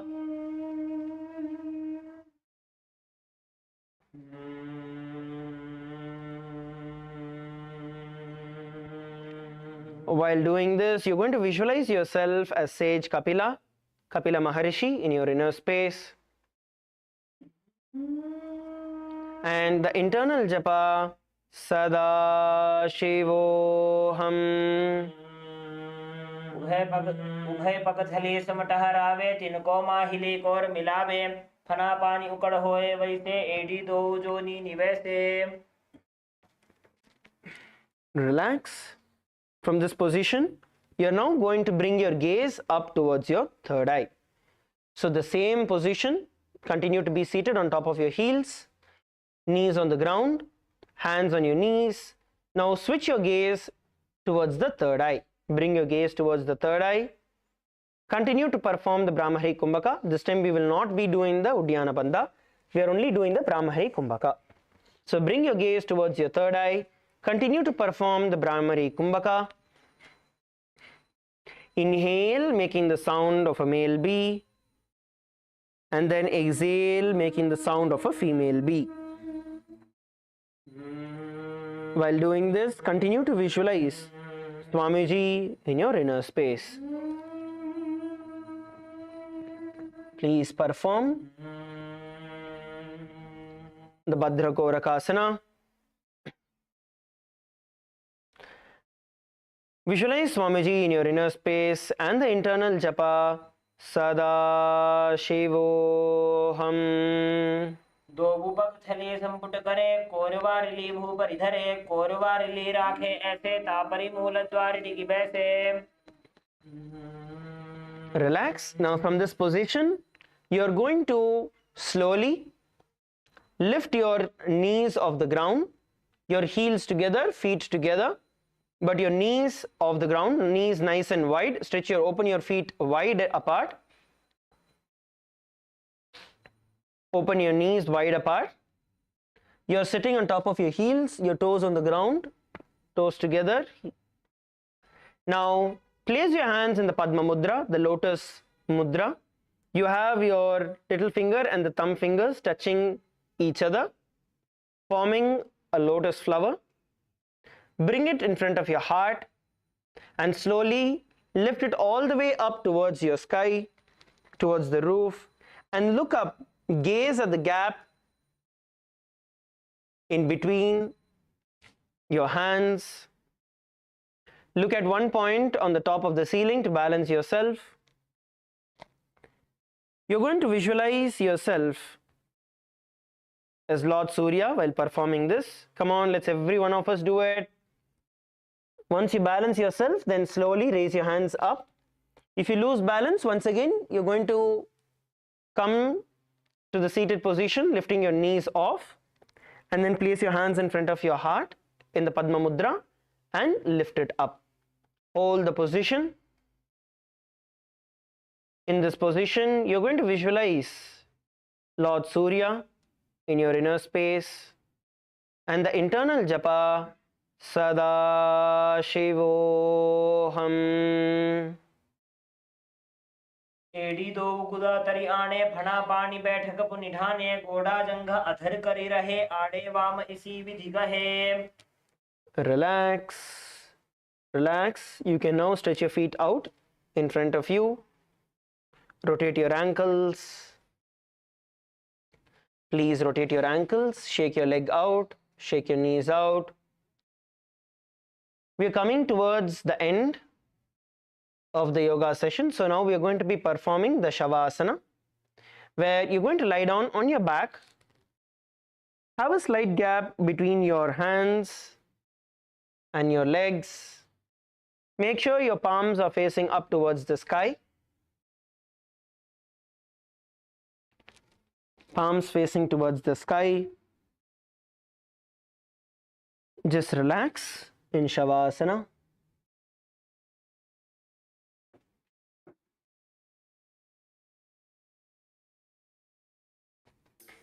Powers of Mahasadashiva. Om Nithyananda Paramashivoham. Om Nithyananda Paramashivoham. Om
Inhale and exhale deeply.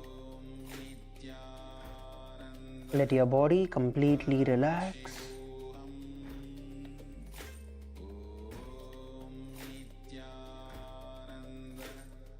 Paramashivoham Nithyananda Paramashivoham Nithyananda Paramashivoham Nithyananda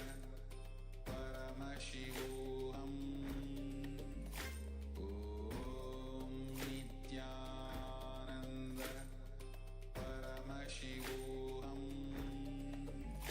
Nithyananda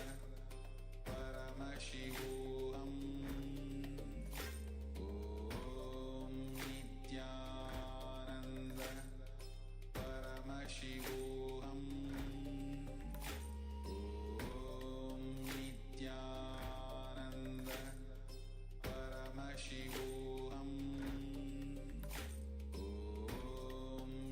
Nithyananda Paramashivoham Nithyananda Paramashivoham Nithyananda Paramashivoham Nithyananda Paramashivoham Nithyananda Paramashivoham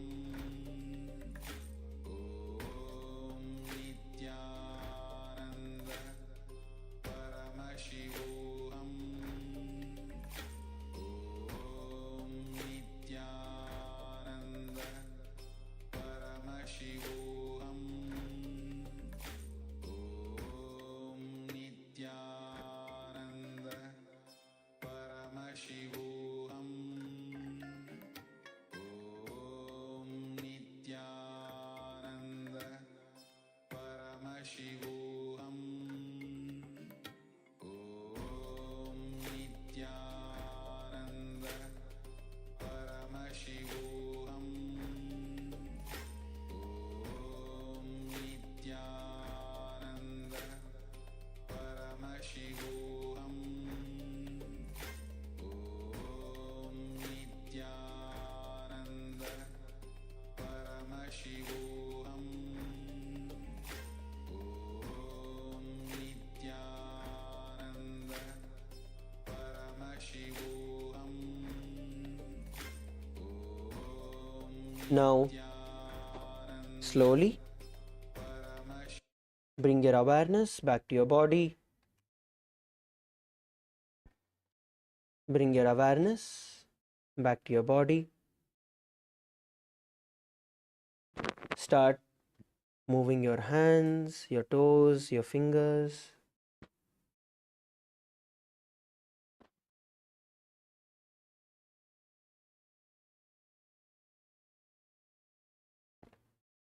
Slowly bring your knees towards your chest.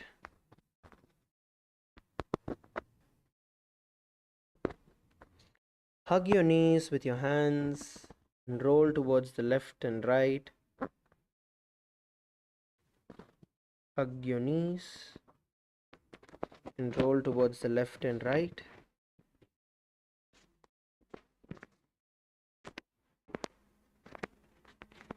And slowly come to a seated position.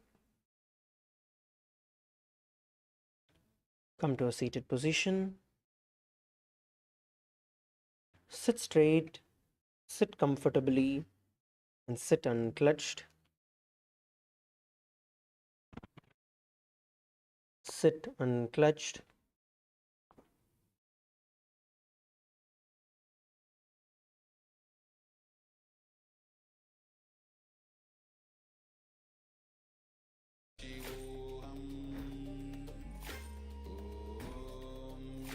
Nithyananda Paramashivoham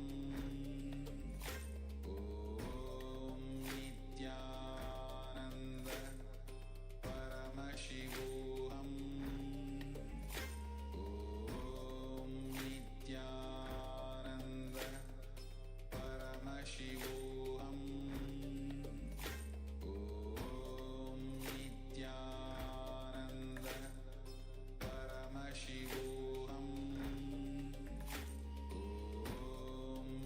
Just sit unclutched, bringing your awareness to your Ananda Gandha.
Slowly bring your hands in front of your heart in the Anjali Mudra. Let us now conclude with the Purna Mantra. Om Purnamadav Purnamidam Purnat Purnamudachyate Purnasya Purnamadaya Purnamevavashishyate. Om Shanti Shanti Shantihi. Harihi Om Tat Sat. Sarvam Bhagavat Shri Nithyananda Paramashiva Padukarpanamastu. Om Nithyanandam. Thank you all. We are now going to be having a quick breakfast break and we'll be gathering back. Thank you all. Nithyanandam.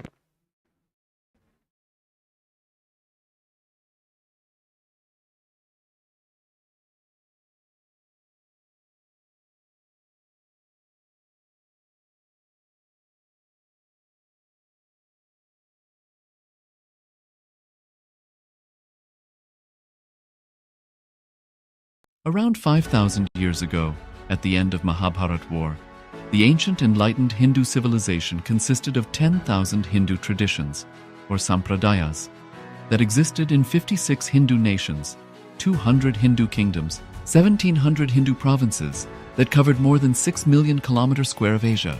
The Supreme Pontiff of Hinduism, SPH, Bhagavan Sri Nithyananda Paramashivoham, is the reviver of KAILASA, this ancient, enlightened Hindu civilizational nation. KAILASA is an unbroken cultural, religious, historical, civilizational, and sovereign continuation and revival of multiple of these historical Hindu sovereign states and Hindu ecclesiastical entities. The unbroken continuity of these ancient Hindu nations through KAILASA results in the legal recognition of KAILASA as per the international customary law, particularly the doctrine of continuity. The international law, the doctrine of continuity, implies that upheavals and revolutions within a country, changes in government, territorial adjustments, measures taken during military occupation, or other internal transformations do not negate the existence of the country, do not affect the legal personality and international obligations of the country or state. The Vienna Convention on Succession of States in respect of treaties, 1978, addresses these principles of the doctrine of continuity as it outlines international law during situation of state succession or continuation. International law recognizes a state's legal personality by recognizing its identity. This perspective extends even during the period when the given state or country is annexed or occupied by a foreign power.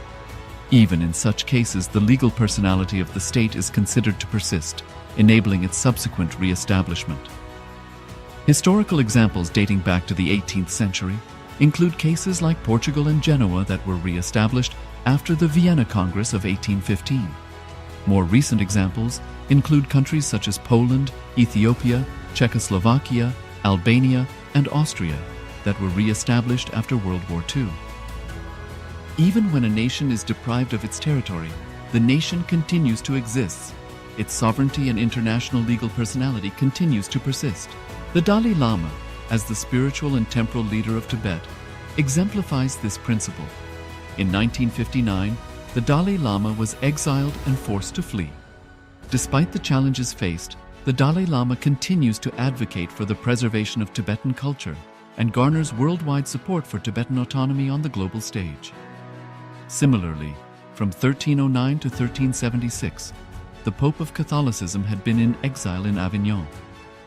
Despite this, he was recognized as the head of state as well as head of the church and given full privileges of the position after their return to Rome.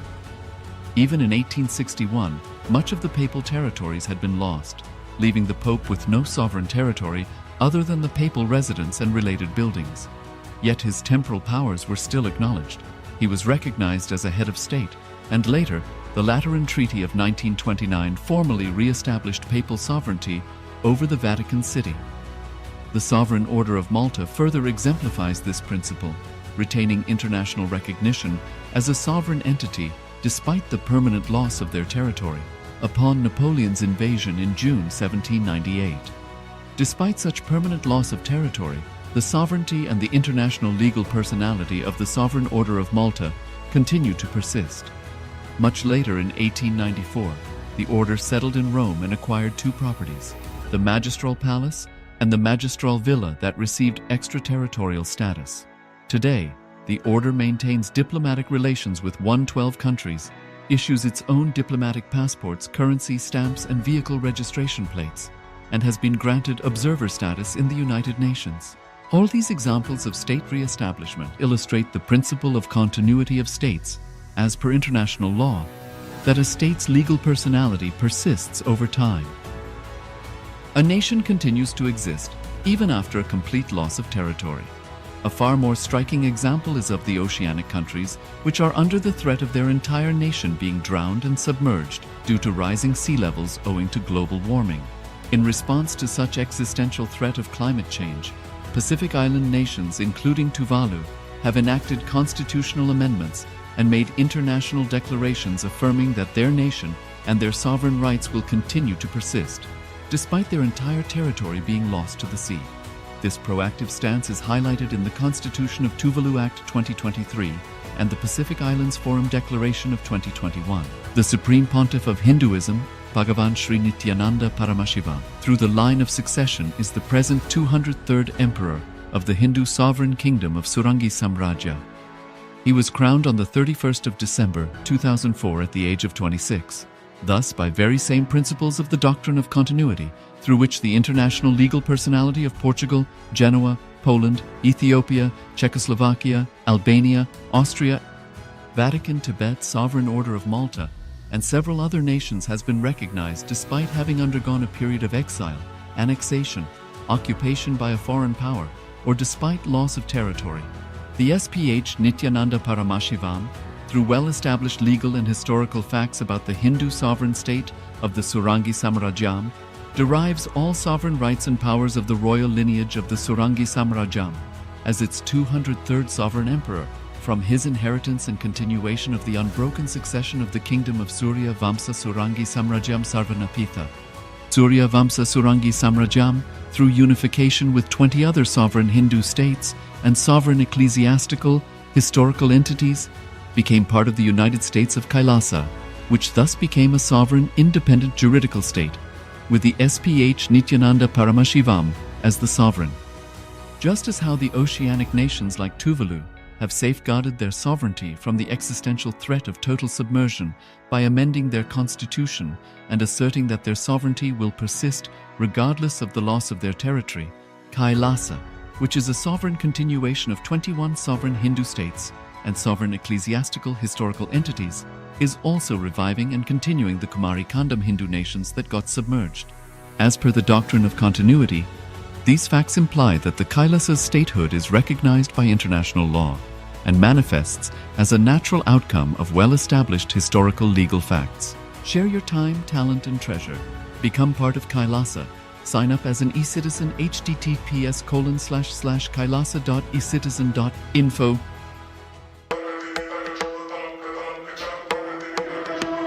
With Paramashiva's grace, we have evolved UAN, United Nations for Ancient Nations. Paramashiva successfully manifested, and now he is introducing this to all of you, to the world formally, United Ancient Nations. It is United Nations for Ancient Indigenous Nations. This is a profound intergovernmental body. More than 100 ancient nations are already part members of this UAN. It is to unite and support all the indigenous nations, indigenous kingdoms all over the world.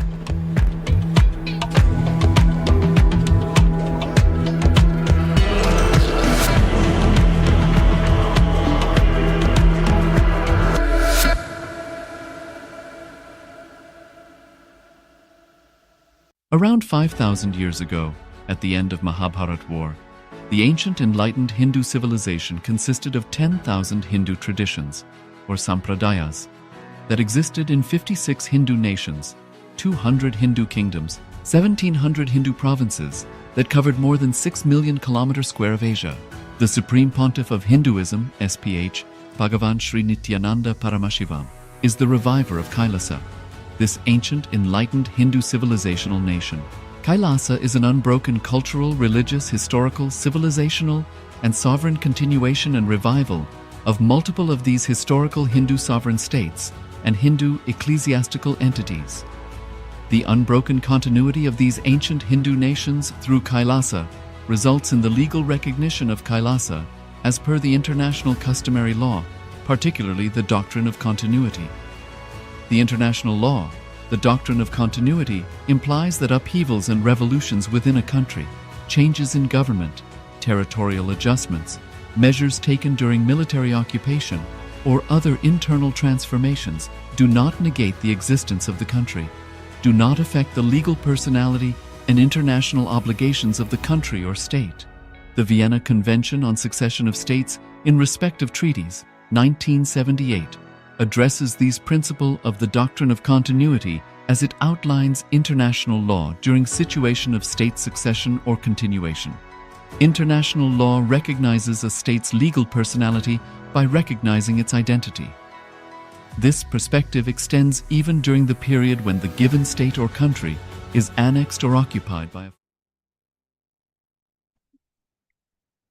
Nithyanandam Paramaskadam Kevalam Jnanamurtim Dvandvatītam Gaganasrisham Tattvamasya Tilaksham Ekam Nityam Vimalamachalam Sarvadi Sakshibhutam Bhavatītam Tribunarahitam Satgurum Tam Namami.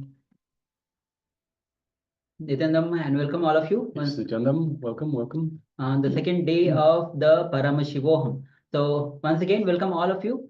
And we just finished the yoga, Nithyananda yoga. We already have one sharing from Yangaya. He says, thank you for the yoga teachers. I have some progress today. Great. Thank you. And also, all of you also can start sharing your experience. Understand, you doing yoga, having the breakthrough is very important. And sharing, the moment you start sharing, you inspire others for this breakthrough. That's why sharing is also a very important part of causing your own reality. That's why Swamiji says, share, enrich. When you share and enrich, you cause others' reality. In turn, you cause your own reality because there is no others. So you can go ahead, take a moment and start sharing your experience. Even all the participants on the YouTube who are following us, watching us, don't be just watch it. Just give your full participation, your 100%. And with this, let's now get ready for the power manifestation. Yes, requesting, excuse me, requesting everyone to please gather their eye bands. So you will need your eye bands. If you don't have an eye band, any piece of cloth would do, anything that is opaque in nature, such that you cannot see through the eye band. So let us gather the eye bands.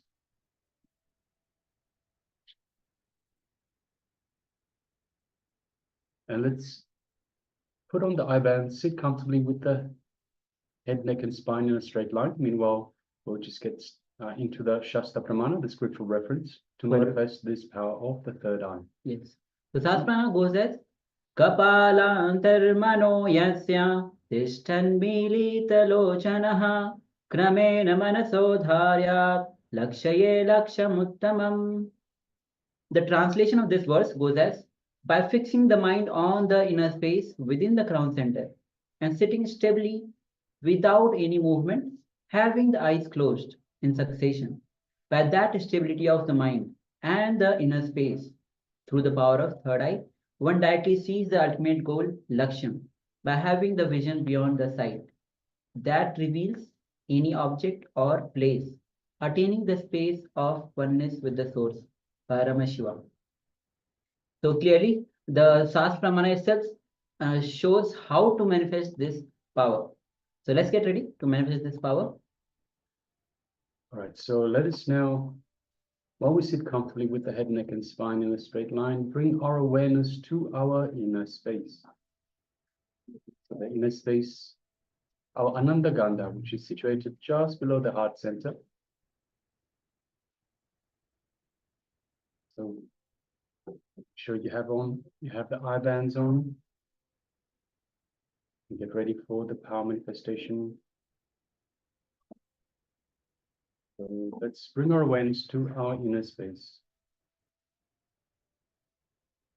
And let us remember Swamiji in our inner space, our Ananda Gandha. Just by merely remembering Swamiji in our inner space, we invoke the Master.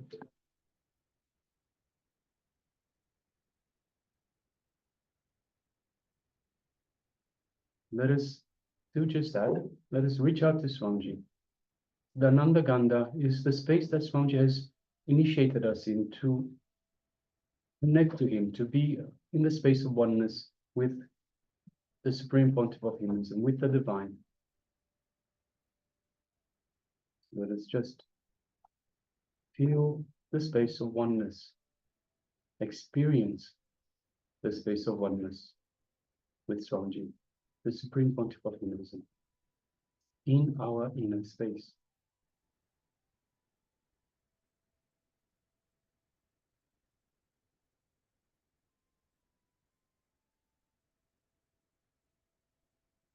Now let us move our awareness to the third eye, just in between the eyebrows. And visualize Swamiji in our third eye, our Anya chakra.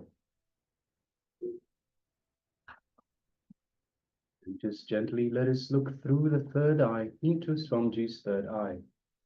Keeping the two physical eyes closed, just gaze lightly through the third eye. Don't concentrate, don't strain yourself, just lightly, just the way you would look at a flower. Gaze through the third eye into Swamiji's third eye.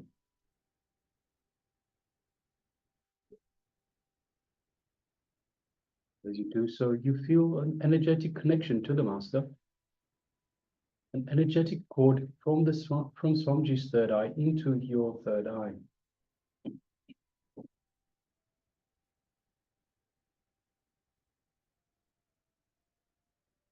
And Swamiji is awakening and energizing your third eye.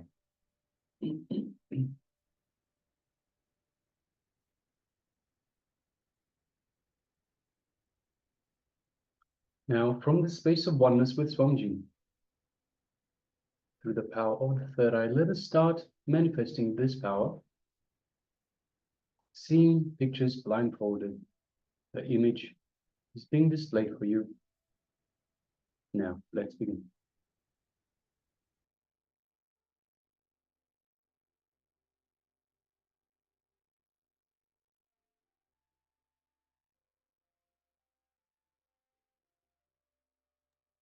Before we begin, let us start chanting the Mahavakya to further connect to the Master. Om Nithyananda Paramashivoham. Om Nithyananda Paramashivoham. Om Nithyananda Paramashivoham. Yes, continue chanting this Mahavakya throughout the power manifestation. And from this power of from this space of oneness with Swamiji, let us start manifesting the power of third eye vision, seeing images blindfolded. Let's begin. Paramashivoham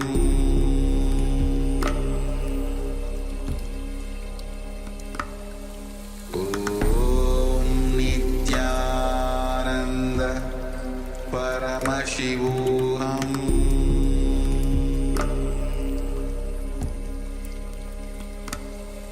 Om Nithyananda Paramashivoham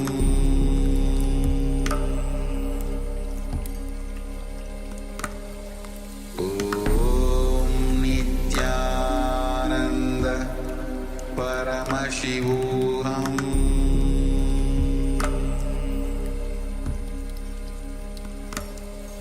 Om Nithyananda Paramashivoham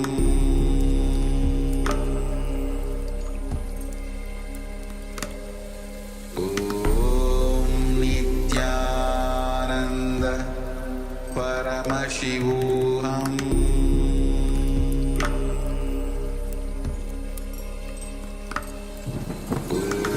Om Nithyananda Paramashivoham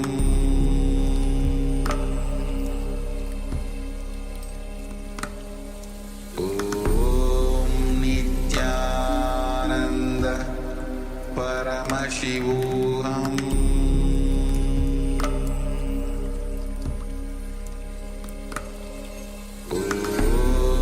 Nithyananda Paramashivoham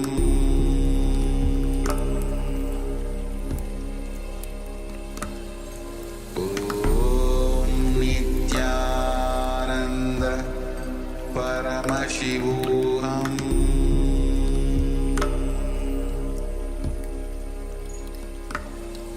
Om Nithyananda Paramashivoham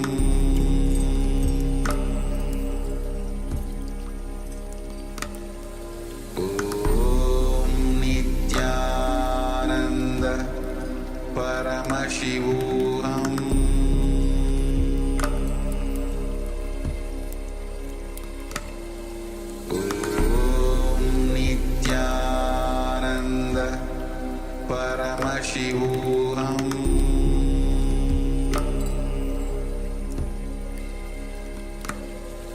Om Nithyananda Paramashivoham Om Nithyananda Paramashivoham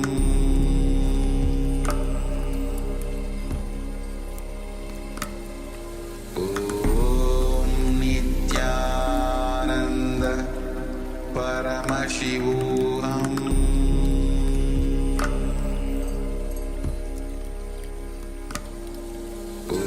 Om Nithyananda Paramashivoham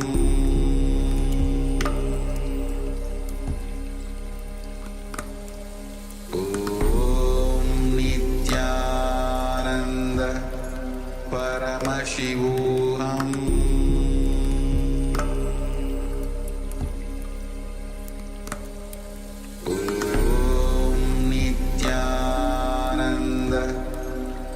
Paramashivoham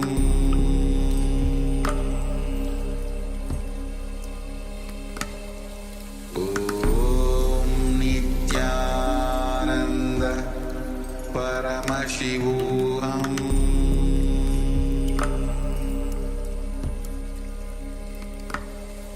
Om Nithyananda Paramashivoham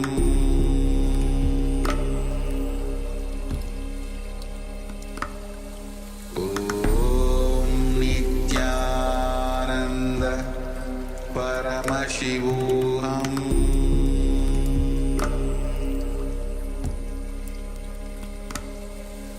Om